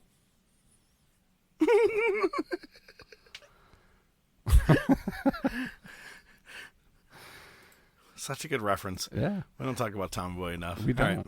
We did a lot today. Nitro. Team Madness arrives in the black Hummer. Limo pulls in behind him. It's Nash. Nash chases off the Hummer. We get a Master P recap because that's fucking necessary. And then we get Lodi backstage with Lenny Lane. Lodi's hyping up Lane for his match with Meng and just starts rubbing his shoulders. I really wish they showed the last part of it when they cut and Meng beat the really living piss out of him. Yeah. Yeah, okay. Psychosis versus Kidman. Kidman sets up for a shooting star press at the end, and Psychosis doesn't roll on his back. Like, he's kind of rocking back and forth on his side, but he never, and even commentary is like, he's not on his back. He can't hit the shooting star press. So Kidman kind of just jumps down, and then he sets it up again, like he actually slams him into position. He's about to go back to the top, but Team Madness comes out. Sid chokeslams Kidman. Big boot to Psychosis. Sting comes out, not really for a save, because the guy's got the shit kicked out of him at this point anyway. Team Madness powders. Nash comes to the ring, says, Sting, how is it that you didn't put a hand on him and they just left? How is it that you got out of that black Hummer to attack the Steiners? What's up with that? It's the same Hummer that ran into the limo when I was locked in there. Sting says, I wasn't driving the Hummer. Nash says, well, if I find out it was you, you're going to have to deal with me, and take that, franchise boy. I have to say that I didn't know that they ran this angle like 4 months, 5, 6, whatever, how many months before Austin gets hit by a car. Yeah. That they're running this here about like who ran, like who was in the car. WWE technically stole it. Now maybe someone just randomly brought it up. Right. But I'm willing to bet someone watched Nitro at some point. Oh. That's something you hear on the Who Killed WCW. They're like, it was Conan, Disco, and a couple other people like, we loved watching Raw in the back. We loved The Rock. And it's like, yeah, you should be. You want to see what the competition's doing and paying attention. So someone knew that they did this.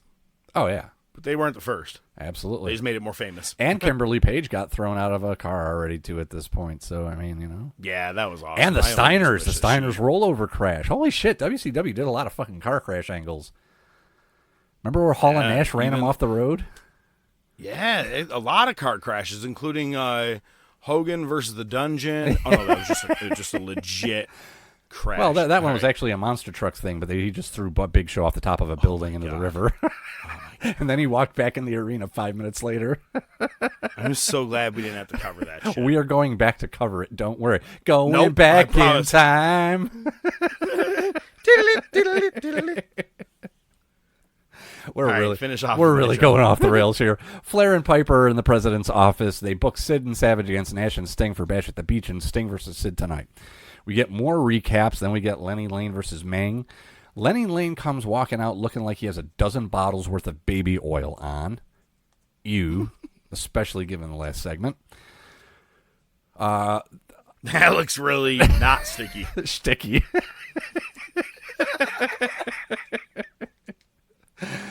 I saw a sign. It said, Scott Hall drank my beer. That was a good one. I missed that. I did not see that one. That's fucking awesome. That's such a good. It is a good one. Good for that guy. Good for you. Lodi shows up. Commentary brings up that his nails are painted. Meng wins, and Lodi helps Lenny up. There you go. We get another recap of some random shit. And then we get Master P and the No Limit Soldiers in the ring for a birthday celebration. Hennig, first of all, Master P brings a fan into the ring to help sing Happy Birthday with the crowd. Hennig comes out in a cowboy hat. He has a gift. Apologizes for the CD incident. It's a cowboy hat. They stomp on it. They fucking blast Hennig in the face with cake. Like, that shit looked like it hurt, and Hennig just leaves. Next, you get Hoovy versus Eddie Guerrero, his in-ring return. When he was on Nitro commentary, a week, 2 ago, he was face, putting over Bischoff for helping take care of his family. But he's back to being a heel. He wins. There were 2 sign sightings during this one. As Eddie was coming down the ramp, somebody on the side had a sign that said, "Eat ass." Yeah. I swear I was like, they got to blur that out on the network. But apparently they didn't. Never mind. And then there's another one. It said, "Flair come mierda bendejo." Mi español no so great. Yeah, so what it means is eat shit, motherfucker. Nice. Nice. Man, that's what the store clerk said to me the other day. I love LA. Salinas. I miss Salinas, California. Kayfabe pal. You get Prince. Hey, Holmes, we're going to go see the Thunder play the Lakers. Prince Iakea versus the Cat. Cat does his shtick. Loaded shoe. Cat wins. Canyon versus Booker T. Canyon's got one of the tag titles. Freebird rule. They talk about Booker T being back from injury. Didn't he just come back from injury? He did, but I think I wonder if he had to maybe go back and rehab or something. You're right. Actually, I forgot that he actually was just out and then came back. Yeah. Weird. DDP and Bam Bam interfere. It's a DQ beatdown. DDP hits a cutter on Nick Patrick and then on Booker. There you go. Gene's in the ring with Ric Flair, Arn Anderson, Asia, and Piper. Gene, his favorite term I haven't heard in a while. We're in the shank of the evening. They cut very much. They cut promos on Buff. Buff comes to the ring. It turns into a 2-on-1 match. Then Malenko shows up in dress pants, just takes his shirt off. He's in the match. And, the heels win. Next, you get Ray and Conan with the No Limit Soldiers versus DDP and Canyon with Bam Bam. But Bam Bam... Conan! Bam Bam and Canyon just keep swapping places, so it's really like 3 versus 2. The Rednecks run in, Saturn and Benoit run in, the No Limit Soldiers run in, and it's just a shit show. Hootie hoo. Main event is Sid Vicious versus Sting. Macho shows up with the ladies, interferes at the end, DQ. Luger makes a save.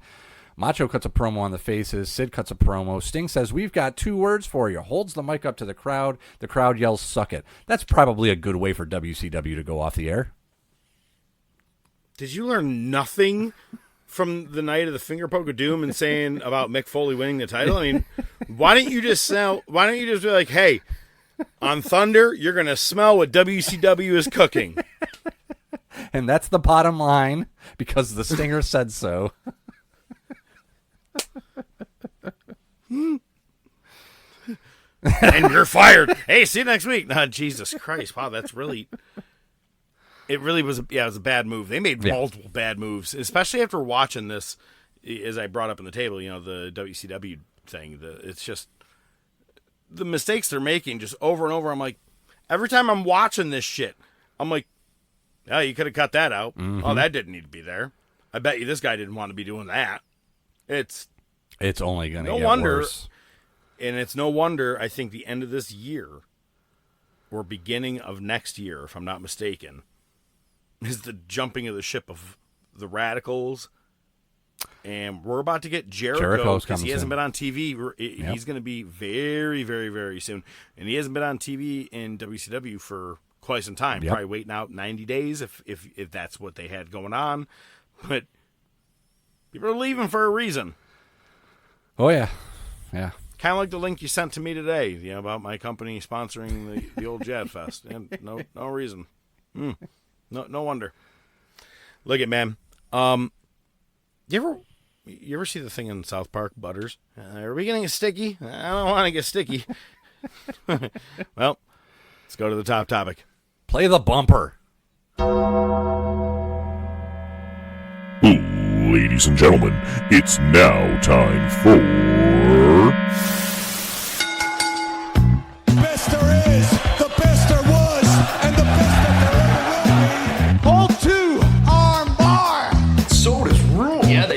Hole 3, the moss-covered, three-handle family gradunzel.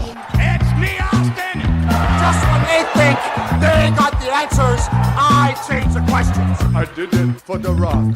This week's top topic. You know something, Mean Gene? John Cena. Wrestling's not fake. The Rolex wearing what? Diamond ring wearing what? Kid stealing, woo, wheeling dealing, what? Limousine riding, what? Jet flying, what? Son of a gun, woo. Sierra Hotel, India, Echo, Lima, Delta, Shield. If you smell. The following ranking order and final decisions are a completely bias-based order, based off The Professor and ODM made it. And as always, they like to let you know they have not worked in the business, but have been lifelong invested fans much like you, our listeners. With not only their opinions involved, but with countless amount of hours of research done each week, they make sure to provide proper facts and history to back it up. However, they do know that your opinion may vary from theirs. If there is anything you want to chat about, bring to their attention. If there is something they missed or forgot, or you just want to let them know they are out of their freaking minds, feel free to shoot them a message on Facebook or Twitter, or email them at thetopofwrestling@gmail.com. As always, they do appreciate all feedback and continued support. At the end of the day, they want to make sure that you do see the best of the best before you die. And now, this week's top topic. Yo, I was. Go ahead. Go ahead. The game got canceled. Yeah, and there's no game tonight, so can you believe that? 2 nights in a row, no baseball. Fucking A. Taking an edible. It's a little late. How long is it going to take to kick in? Oh, it's not for the show, buddy. It's for me.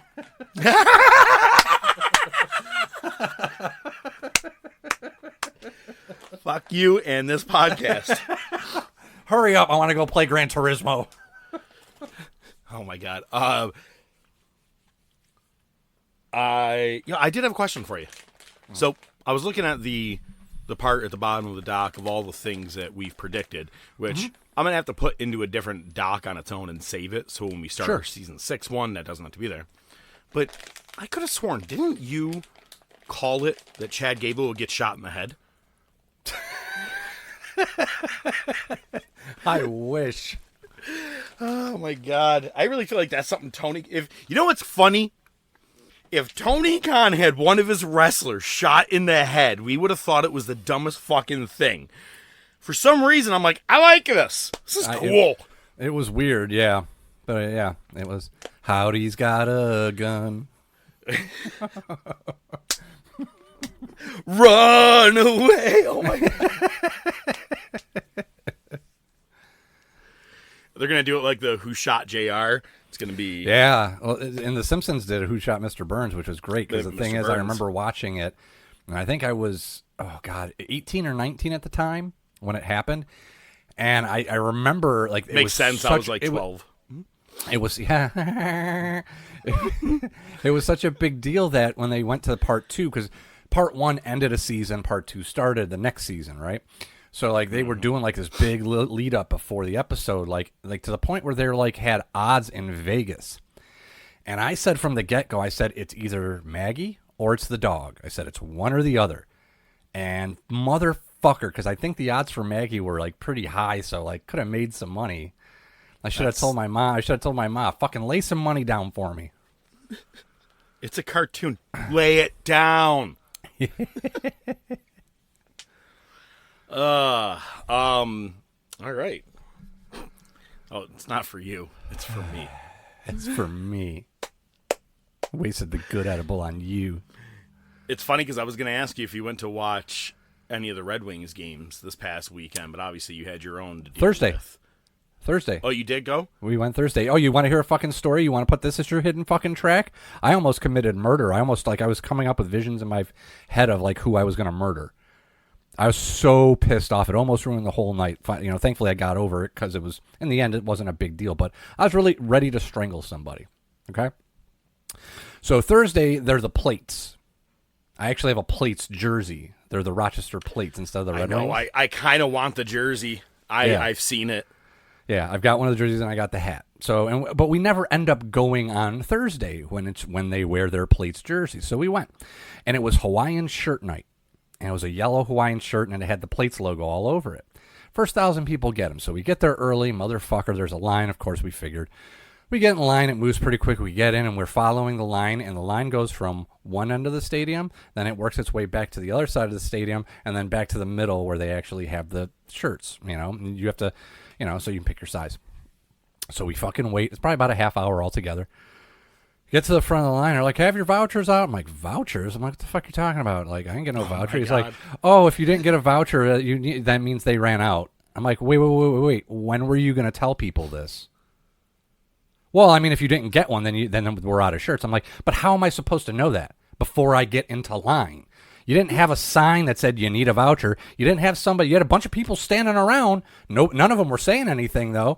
So I just waited. Oh, I'm sorry. I'm like, are you fucking kidding me? So then I go over to fucking guest services, knowing it wasn't going to solve the problem. And I said, listen, because something Mason, I can't remember his first name. He's like the GM of the team, and he's on the radio station every Friday. No. And I was like, listen, I know you can't fix my problem. He's like, yeah, that's good. I'm good for nothing anyway. Ha, ha, ha. Okay, funny joke there. I go, listen, man, I know you can't help me. I know nothing's going to change. I said, but you got to tell Mason this is a fucking shit show. I'm like, this is stupid. And he was just like, well, I mean, if you didn't get one, we ran out. I'm like, how am I supposed to know before I get in line to wait for the shirt that I need the fucking voucher? How was I supposed to know that? I mean, what else do you... I mean, it's never been a problem before. I'm like, you are fucking good for nothing. And I walked away. Jackie cursed him out some more. And I was just miserable. And here's the best part. There were people that were behind us in line that got them.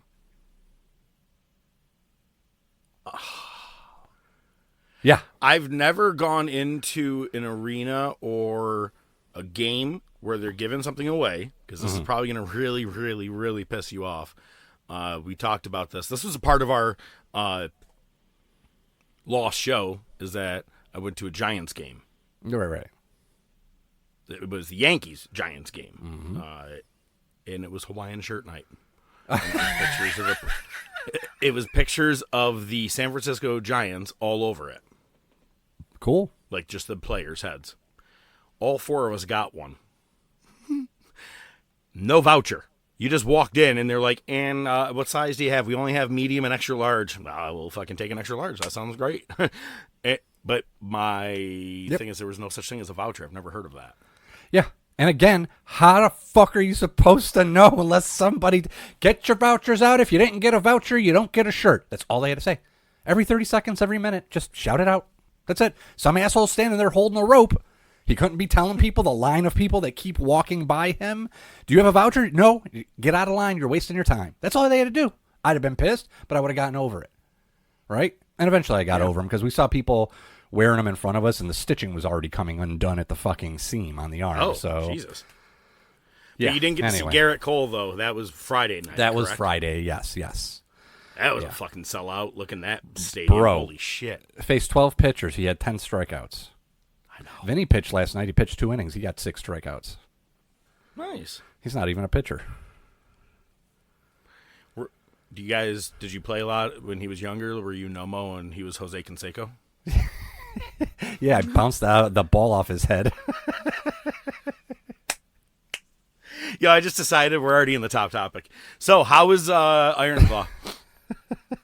Iron Claw was great. It was great. All in all, it was great. My thing is, my advice for anybody who hasn't seen it yet is don't go into it thinking you're watching a wrestling movie, because it's not. It's a drama. It's a drama about a family and their hardships.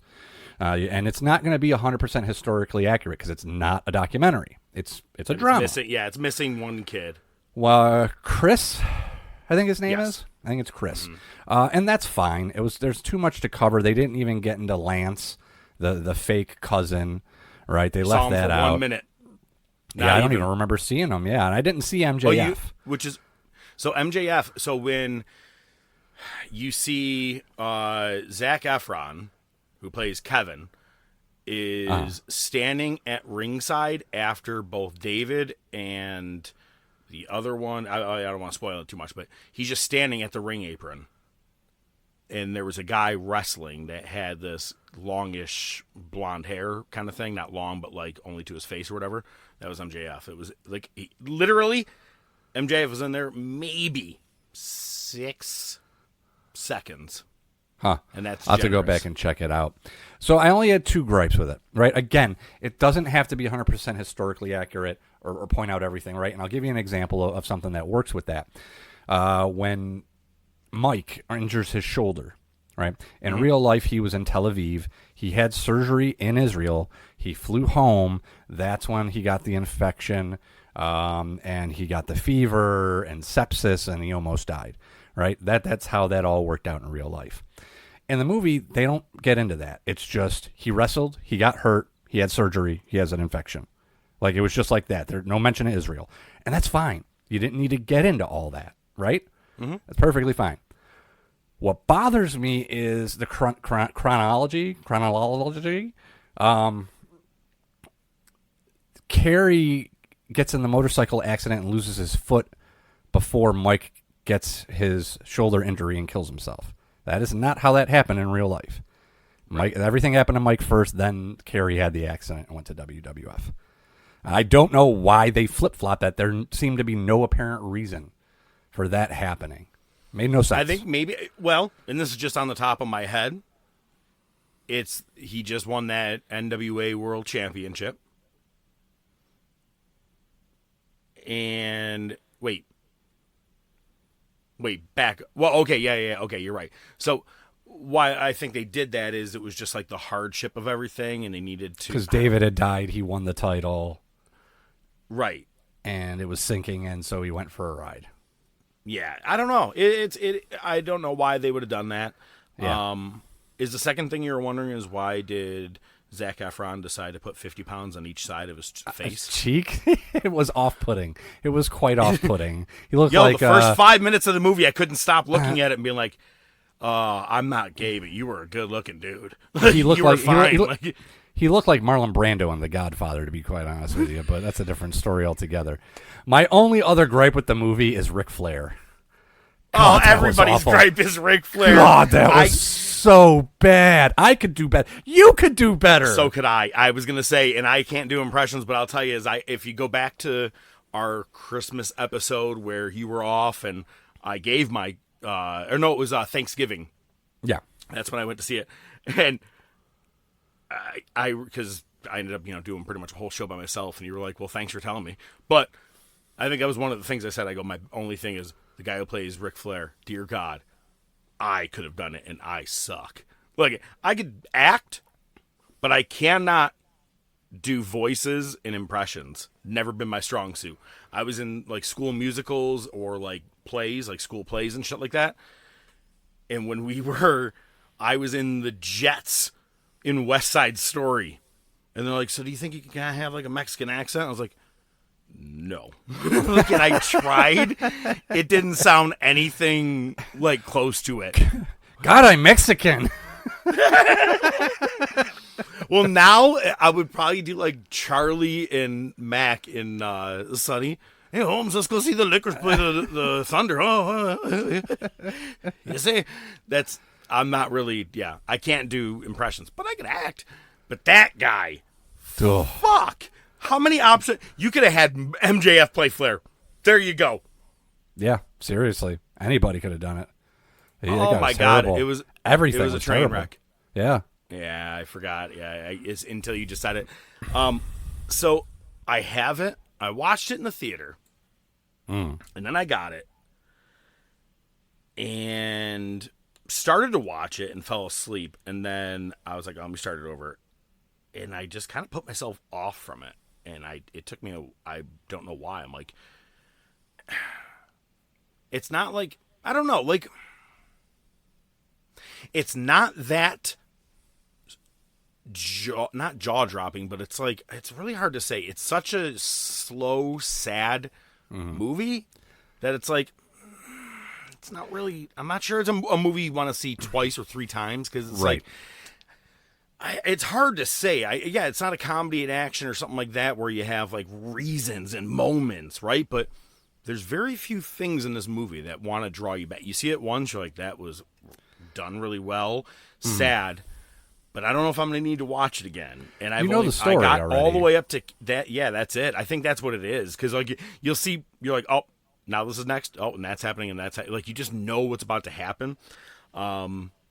I tried watching it just recently, and I got to Carrie in the motorcycle accident, and I stopped there, and I was like, that one. There's a couple moments in the movie where I'm not sure. Did you cry? But have that choked up feeling? At first I thought after Carrie killed himself, I thought it was kind of lame. At first, because he wrote the note, he's like, I'm going to go walk with my brothers. And they show Carrie walking outside of the house, and you can tell he's dead because he's testing out his foot. He has it back, and then he gets in the boat, and he sees his brothers, and he meets his younger brother that passed away before he was born.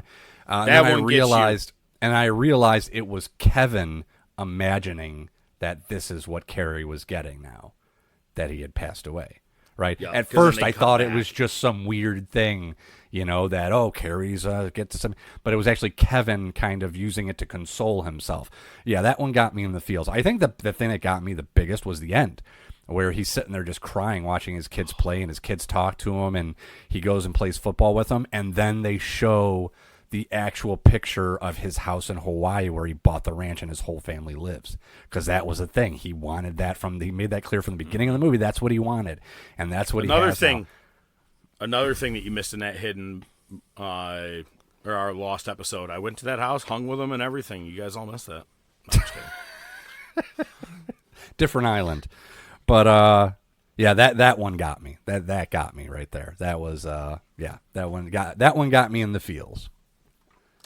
There was a couple of spots that definitely got me. Fritz was great. Fritz was fucking amazing. Yeah. I used to be a brother, I'm not a brother anymore, gets you. Mm-hmm. And sorry for spoiling this for anybody, but you're listening to our show. Fuck you. No, I'm really sorry. Anyway, there's nothing spoiled. By the way, they die. Yeah. All of everybody them. except Kevin dies. Yep.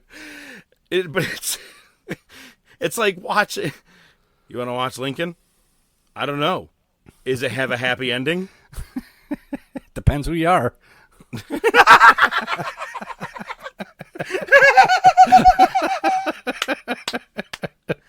of fucking true.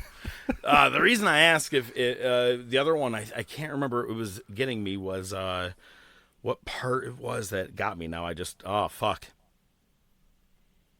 I don't know, but yeah. One thing I can tell you that I would never, ever, ever, ever do. I don't care how close me and my brother are, even if he's a dickhead. If he is sitting there throwing up in the fucking toilet, Yeah. last thing I'm going to do is sit down and be like, hey, man, guess what? You're going to be an uncle. And you know what? That's not, that's actually in a fucking trailer, so I'm okay to say that one. But it was just, it's the last person I'm having a fucking face-to-face conversation with is a man who's just sitting next to the toilet that he just puked up straight blood in. Yep. I liked it. Like I said, loved all of it other than Zac Efron's fucking chin. Cheeks. The jaw. Yeah, And all cheeks. of it. It was too much. So, speaking of sentimental, this past weekend, we went to see a concert, as I told you. And, first, okay. The concert was Avett Brothers. Now, you're probably like, oh, shocker. Because that's one of the bands I like to go see a lot. How this all came about. The story of this, fucking fantastic. Again, I told you we were going to be doing like a beach or whatever. She wakes me up and she goes, hey, the Avett Brothers are playing tonight at, first she goes, at SoFi Stadium, or at the stadium. And I go, really? And 49er Stadium is right near us. Or like 90 minutes. And I'm like, oh my God, we should go. And I'm like, I can't believe they're playing that big of a place tonight. We didn't know this, but fuck, let's go. We get tickets. And we found them for fucking real cheap. We're like, it's the upper area, $15 a piece. Was it the Santa Cruz Muck Dog Stadium? Hang on, bro. This is going to get so much better. That's a good one. That's a really good one, but worse. So all of a sudden, she goes, "Wait, it's saying at this venue tonight that Luke Combs is playing." I go, "What? Did we get tickets for the Avett Brothers, or did we get Luke Combs?" I'm like, I don't fucking know who Luke Combs. I know who he is. I know he's country, but it's not for All me. set. Right? And then I go, oh, the Avett Brothers are opening for them. Oh. Okay, all right. So cool. We can get the fuck out of there earlier than everybody else. We'll go see That's them. true. I mean, look, but we've already bought these tickets at $15, right? And then we go, oh my God, wait a second. This is at SoFi, not whatever the one is in Santa Clara. I can't think of the Niners stadium name right now. Inglewood is like fucking 3 hours from us. We're like, wait a second. Fuck, wait, what did we just get into? Oh my God. And then we end up figuring out this concert was last night. Hang on. We had our dates half mixed up for a second. Because we thought it was the stadium one. Because how it all began is my wife saw one of the guys that's in the band she follows on Instagram or TikTok or whatever. You've watched the band, Joe Kwan, the cellist. Yes. Is on a golf cart being shown around SoFi Stadium, and it looked like that was that, but it was from the night before. But he didn't say anything, and he said, "We'll see you all tonight in wherever the one place is that's only 90 minutes from us." We're like, what the fuck is going on, man? Like, we're figuring this out. Ends up we're at this different venue in Paso Robles that is a small outdoor venue. I will say no tent over it, but seats are half the size of, let's say, CMAC or even like Darien Lake. And the lawn is like, we'll say 17 to 20 patches of grass, like little squares of grass, like these little random setups. And that's it. And that's your general admission. We got the general admission tickets. We actually ended up, and I'm like, she's like, "Do you want to bring a blanket?" Now, every concert I go to, I do not sit down. I'm up. Everybody on this goddamn lawn was sitting down. Thank God she brought that blanket in, because I would have looked like a tool just standing the entire time by myself. Yeah. But once concert began, people did start moving, dancing a little bit, but we actually had a perfect setup. The dead center. You've watched The Office, right? Mm-hmm. Remember when Andy is sitting there with Aaron at the auditorium, and he goes, "This is exactly where your seats were, where the audio converges right here in the center." Mm-hmm. Bro, we were there, that exact spot. Wow. We could see everything perfectly. It was because it wasn't that giant of a venue. The show was awesome. We had a good time. It's funny because their backdrop was purposely, it was this one picture of this whatever, but it's tilted to the side. And I go, it is bothering me symmetry-wise, my issues in my head. I was like, they had to lift that thing up. That's really fucked up. And I'm like, I don't think they realize it yet. And like second song in, I go, well, I guess they're leaving it like that, aren't they?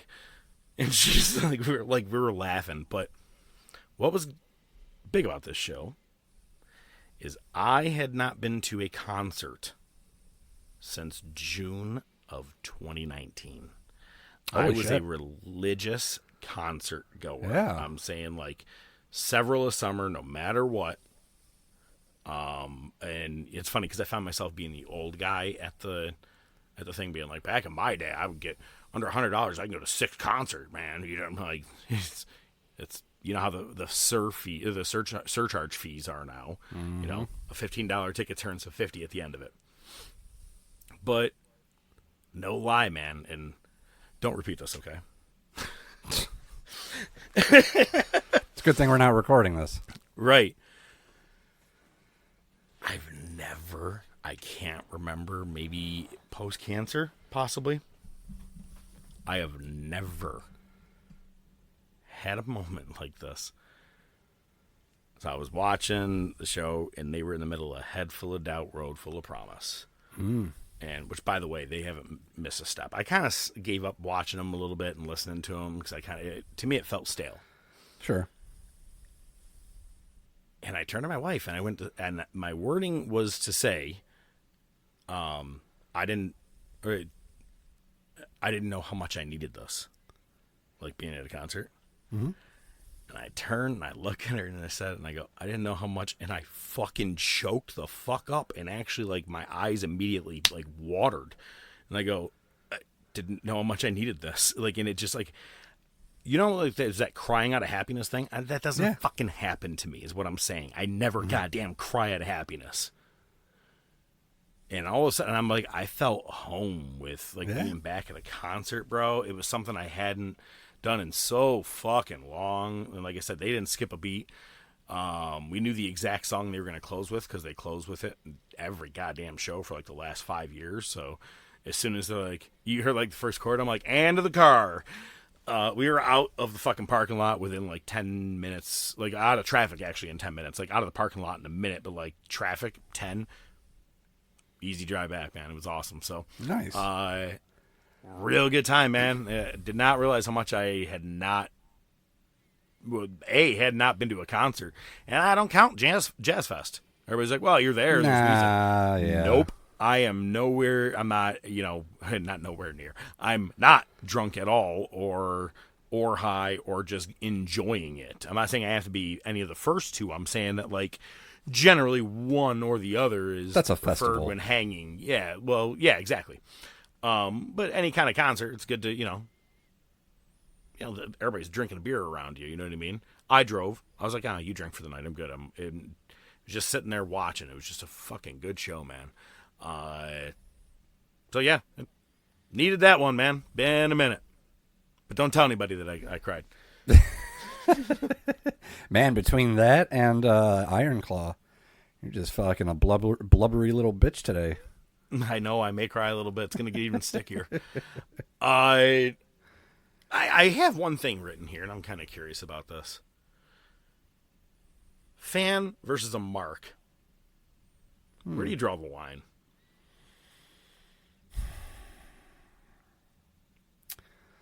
I mean, maybe, well, it's weird. I was going to say maybe common sense or maybe like logic.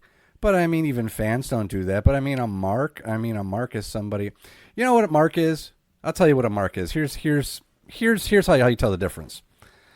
You and I can sit here and have a talk about politics. We likely never will, because it's not something that means that much to us, and we don't care, and we probably have the same opinion of it doesn't fucking matter anyways. Same deck of shit they shuffle around every 4 years, right? Right. So, but we could still sit here and we could say, well, this president did a good job with this, but he sucked at this, and this president did good with this, and yada yada. And this is what I think about this issue, right? We could have a nice civilized discussion. We might be passionate about some things more than others. We're going to disagree on some stuff, but we can have the conversation, right? A mark is somebody says Trump is awesome and Biden sucks, or Biden's awesome and Trump sucks. Those are marks. But I mean, without any thought, show. Yeah. What's that? You and I say people suck on this show. Yeah, well, that's different. We can do whatever the fuck we want. It's our show. It's our show. And you look like a mark. Our show. I don't know why. It came to me because, like, also I just recently watched, I think it was Boys in the Hood, where, like, they get in his face, Cuba Gooding Jr., when they're driving by, and they take off, and he goes, Mark, and you always hear Mark-ass bitch, something like that, and I'm like... Trick-ass Mark. Yeah, like, so it's like, you got that, but then you got a wrestling mark, and then it's like, I don't know, I don't know where I was going with this conversation, but you know what I was kind of curious of, is, have you and I ever on this show, I'm curious, on this show, ever discussed... You and I, like, how we met and our thoughts on each other?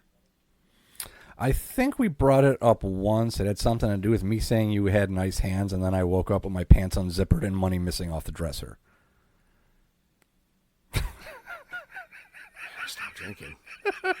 Jesus Christ. Were we at a concert? Probably.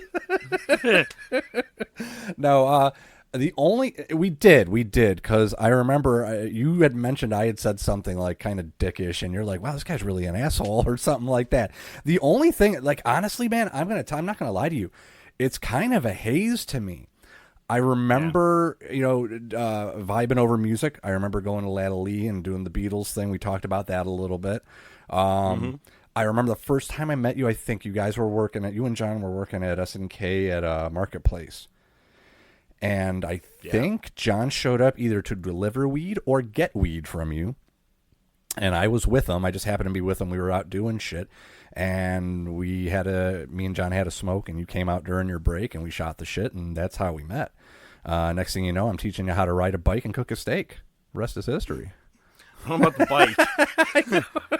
Again, bourbon. No, back then was whiskey. Whiskey. Yeah, I'm not going to lie. Hanging with John back then, I did a lot of whiskey and ginger. Oh, yeah. That was the drink. Still is. Yeah, well, that was my downfall at that steak cook-off. Yes. Because you did tell that story, which was fucking hilarious. Like a giant fucking mug of what you would have for a beer was whiskey and ginger. Very, very little ginger, because I didn't want it to get in the way of that drinking.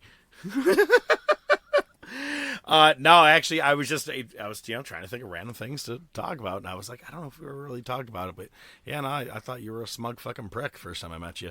Then Sounds I met about your right. brother, and he kind of had the same vibe. I was like, oh, yeah, no, and I didn't realize you were brothers at first, actually. Okay. And I turned to you, I was like, yo, that Nick guy's a dick. Well, he looks like a smug prick in that. He looks like a smug prick in that picture that I always share from Beer Fest. The one where I look like a total dweeb? The one I put on the milk carton? No, I put on the picture from a Terminator 2. It's a great photo, man. Were you at that? Was that you taking the photo? I took the picture, yeah. Okay, all right. Man, that was one of my favorite fucking things, man, was that Beer Fest. That's the one. Is that the one we piled in the fucking van? There was like 10 of us in that minivan on the way there. And then we went back to Mercer's, and J Cat kept talking about the swale. The swale, yeah. And Johnny Swale. I gave that dude his fucking nickname, and I've never seen him since. I saw him that day, and that guy is a permanent nickname from me. I think that's fun. But I had 2 weeks before that, went to my sister's to this is a good one. I went to my sister's to help. I had just freshly found out I'm going through a divorce. Like within a week or two of that, and I go to my my sister's house, who was living in Bath at the time, and they're like, look, we're going to take down this old tree house that's at the top, and we're going to bring it down and make a new tree house for my goddaughter, Abby. I go, yeah, sounds good. And I go, I'll come help. So we're throwing, he just keeps throwing the wood down, right? And he goes, actually, go save that one piece of wood that I just tossed. He goes, bring it back up here. And I jump down, and as I do, my foot goes on a goddamn nail. Oh, right? So I quickly, I was in and out. That's how fast it was, because I did it, and I hit it, so I popped my right foot up in the air. Or I stepped my right foot down, as a quick, jump out of it. And then when I went to go land on my right fucking foot, I rolled my ankle and just started rolling down. By the way, they have a hill. This is a goddamn hill that I am rolling down at this point. And I'm holding my right foot. And even though you look down and I thought I had this out, nope. The wood came with me. This one tiny piece of wood that had the nail came down with me in my fucking foot. And I'm holding my right foot. And my brother-in-law goes, what the fuck is wrong with him? I don't think he knows what's wrong. And I go, I rolled my fucking ankle. So both feet fucked. I crawled in my apartment for a week or two. And then finally got enough strength. And I believe it was John was like, hey, we're going to doing this beer fest.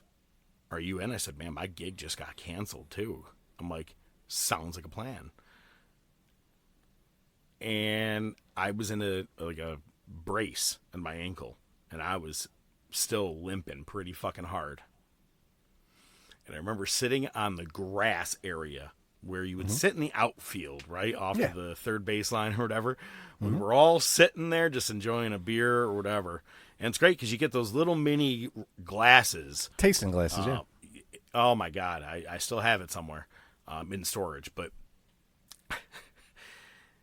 you guys were all starting to convince me. And they're like, we'll pay you $100 if you can run across from the third baseline all the way to the first baseline in this outfield and try and like jump over to the other one.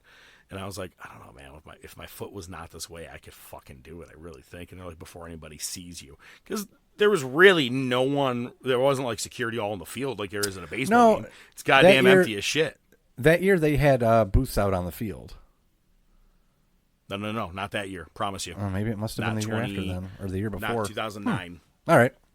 Yeah, no, all the booths and everything were all in the, because it was hot as fuck, was in the. It was. The alleyway or whatever the fuck you call it, the concourse. Yes. So, you guys almost had me convinced to go do it too, man. I was really, really close, and I was like, I'm gonna need money up front, and they're like, but, and I believe someone said, they're like, but we're not bailing you out. Either you do it and we bail you out, or you get paid to do this. And I was like, I could really use some money, but I'm not sure I want to go to jail. Which is like, now that's pretty much everything I do in life. I could use the money, but I don't want to go to jail. So let me get this right. I suck and you pull. Is there any money in it for me? Be darned if I didn't shoot myself with an arrow. One of Dan Aykroyd's best roles ever. I love that. Well, yeah. Actually, he is really good in Nothing But Trouble. Nothing But Trouble. Tommy Boy. Another bit part, but really good. I mean, Ghostbusters. Oh, Ray Zielinski. I was like, who the fuck is he? I'm like, he wasn't the dad. I'm like, oh, you're right. He wasn't that. There is this whole fucking like crossover theory about Zielinski. And I'm trying to think what it is. I'm going to fucking look it up real quick. It's a whole fucking like fan theory. Like it crosses over multiple movies. You know what I'm talking about, right? I feel like I have, while you're looking up, I feel like I actually have heard about it. It's a, God damn it. I'm trying to see if I can catch it before you actually figure it out. It's Tommy Boy. Tommy Boy, yeah. God damn. I'll be damned if I can't actually remember, to be honest with you. 50 First Dates. I don't. It has to do with 50 First Dates. Yeah, hold on, because it's a bunch of okay. In 50 First Dates, Dan Aykroyd has a character in that movie, and he talks about he works as a doctor at a hospital, and the hospital is sponsored by Callahan Auto Parts. Wow, I never caught that. And he's the doctor that's helping her. Yes. With her amnesia from the accident. We meet 10-second Tom. So, yeah, there's a whole fan theory. I'll see if I can find the video. I'll send it to you offline. But interesting. It's pretty cool. Yeah, it was I make car parts for the American working man because that's who I am, and that's who I care about. He sounds like a good guy. What are we having for dinner? Chicken or chicken? Chicken! And he was kissing her with her tongue. I can't ever get on or like see someone like on a sailboat and not be like, quit playing with your dinghy. Need a little wind out here. Actually, that one kid that says you need to lose however many pounds, blimp. He's actually in a couple of movies, like B and C rated movies later in life as like a teenager and shit. He's, okay. You ever seen Harold and Kumar, the first one? No. He's the one that like he's talking to these two guys, to Harold and Kumar, and they're trying to buy weed from him, and then these other British girls come over and talk to him, and they're like, we're in room blah blah blah, and he's like, okay, we're gonna see you there. That dude that they're trying to talk to and get weed is that kid in Tommy Boy. So Interesting. Not really. we're just doing crossover things. We're Now you just gotta find crossovers, something from riffing. there. Okay, what do you got from Harold and Kumar? Half baked, buttercup, butternuts. They're like, yeah. Just throwing darts, see where they land. We were playing darts at Wheezy's last night, and there was a stink bug going up the wall. And it was his turn, and we're down to bullseyes, Ping, right? ping, it's at the ping, ping. What? They beat the No. fuck out of themselves on the wall. I hate those things. So he gets to the line, and I look, and I see the stink bug. I'm like, man, he should throw a dart right at that because he could probably hit him. And he throws one at the board, and then the next two he just throws right at the wall, just trying to hit this fucker. And I started dying. I'm like, I was thinking in my head you should do that, and you fucking did it. We didn't get him, but we each took a few rounds at him. From the line, you know, just to keep it interesting.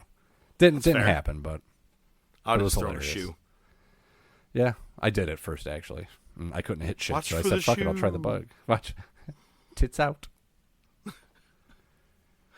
I'm waiting for their porno to come out. Harold and Kumar? No, Tony Storm and Mariah May. I know. Well, don't forget Fuji Nakasaki. You know, she's got to be involved in it, too. me. I suck it to you. I actually just Suki, recently you, rewatched that. suki. What's it, did you? Yeah. So great. Speaking of, porno movie, but you know what movie doesn't have nearly enough sex?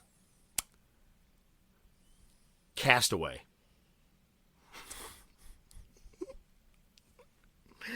I did like how Family Guy Ew. covered it. Cuts out the hole. Just, Yeah. I'm sorry, Wilson. Yeah, what is that? That's the one thing. Okay, I have a third gripe about the Iron Claw. Was the scene with Mike needing to use the bathroom and he couldn't because David was too busy jerking off in the shower? Was that really necessary? Kind of, because it's a small house, one bathroom. What are you going to do, jack it when all your brothers are in the other room next to you? You know how hard that is? I guess it's better than that, I guess. It's hard to hide a lot of stained underwear from your mother, who clearly does not want to get involved. Went through You're not so even many allowed to tissues. cry at the goddamn funeral. Went through so many tissues, my mom thought I had a cold year round. Told you it'd get sticky. Ladies and gentlemen, we at the Top of Wrestling would like to apologize for the unexpected interruption. We are experiencing technical difficulties and expect to return to our normally scheduled podcast momentarily.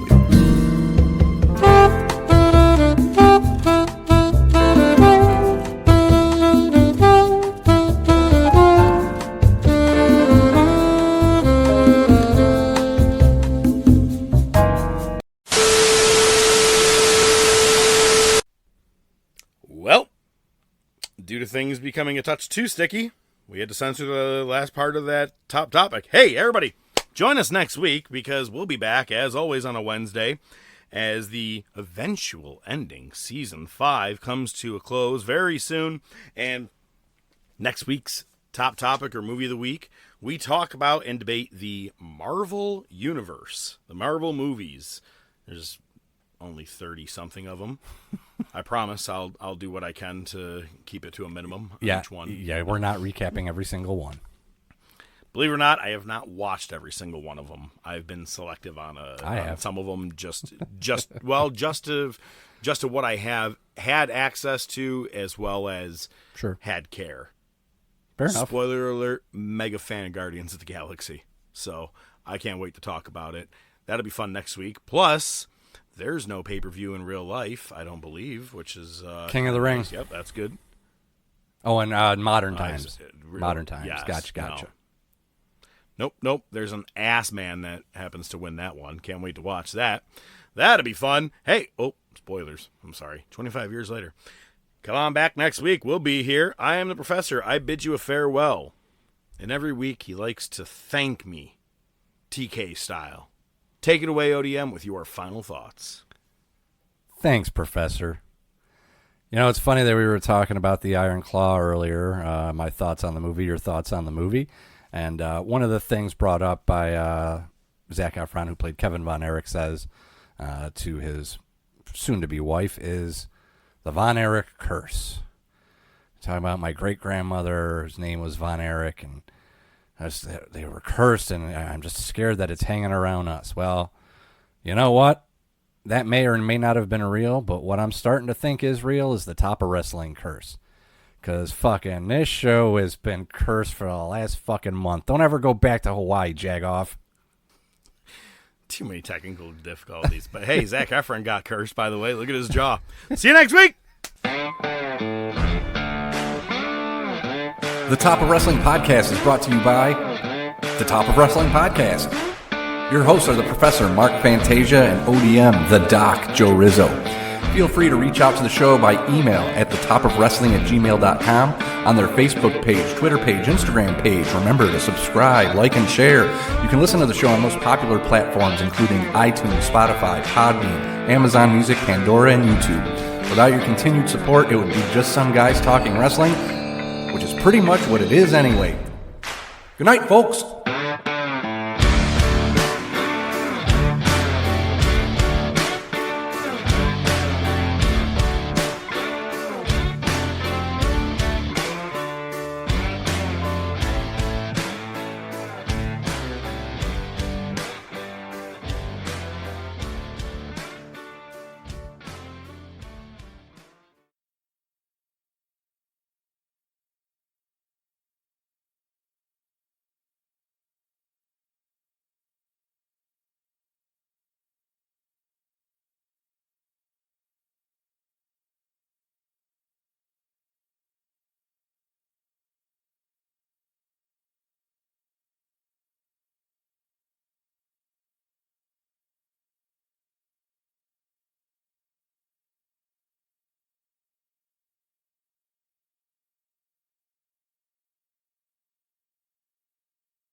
Obviously, in the beginning of the news, you know what that is, right?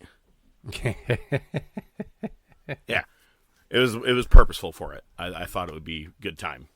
All right. Let's quiet on the set.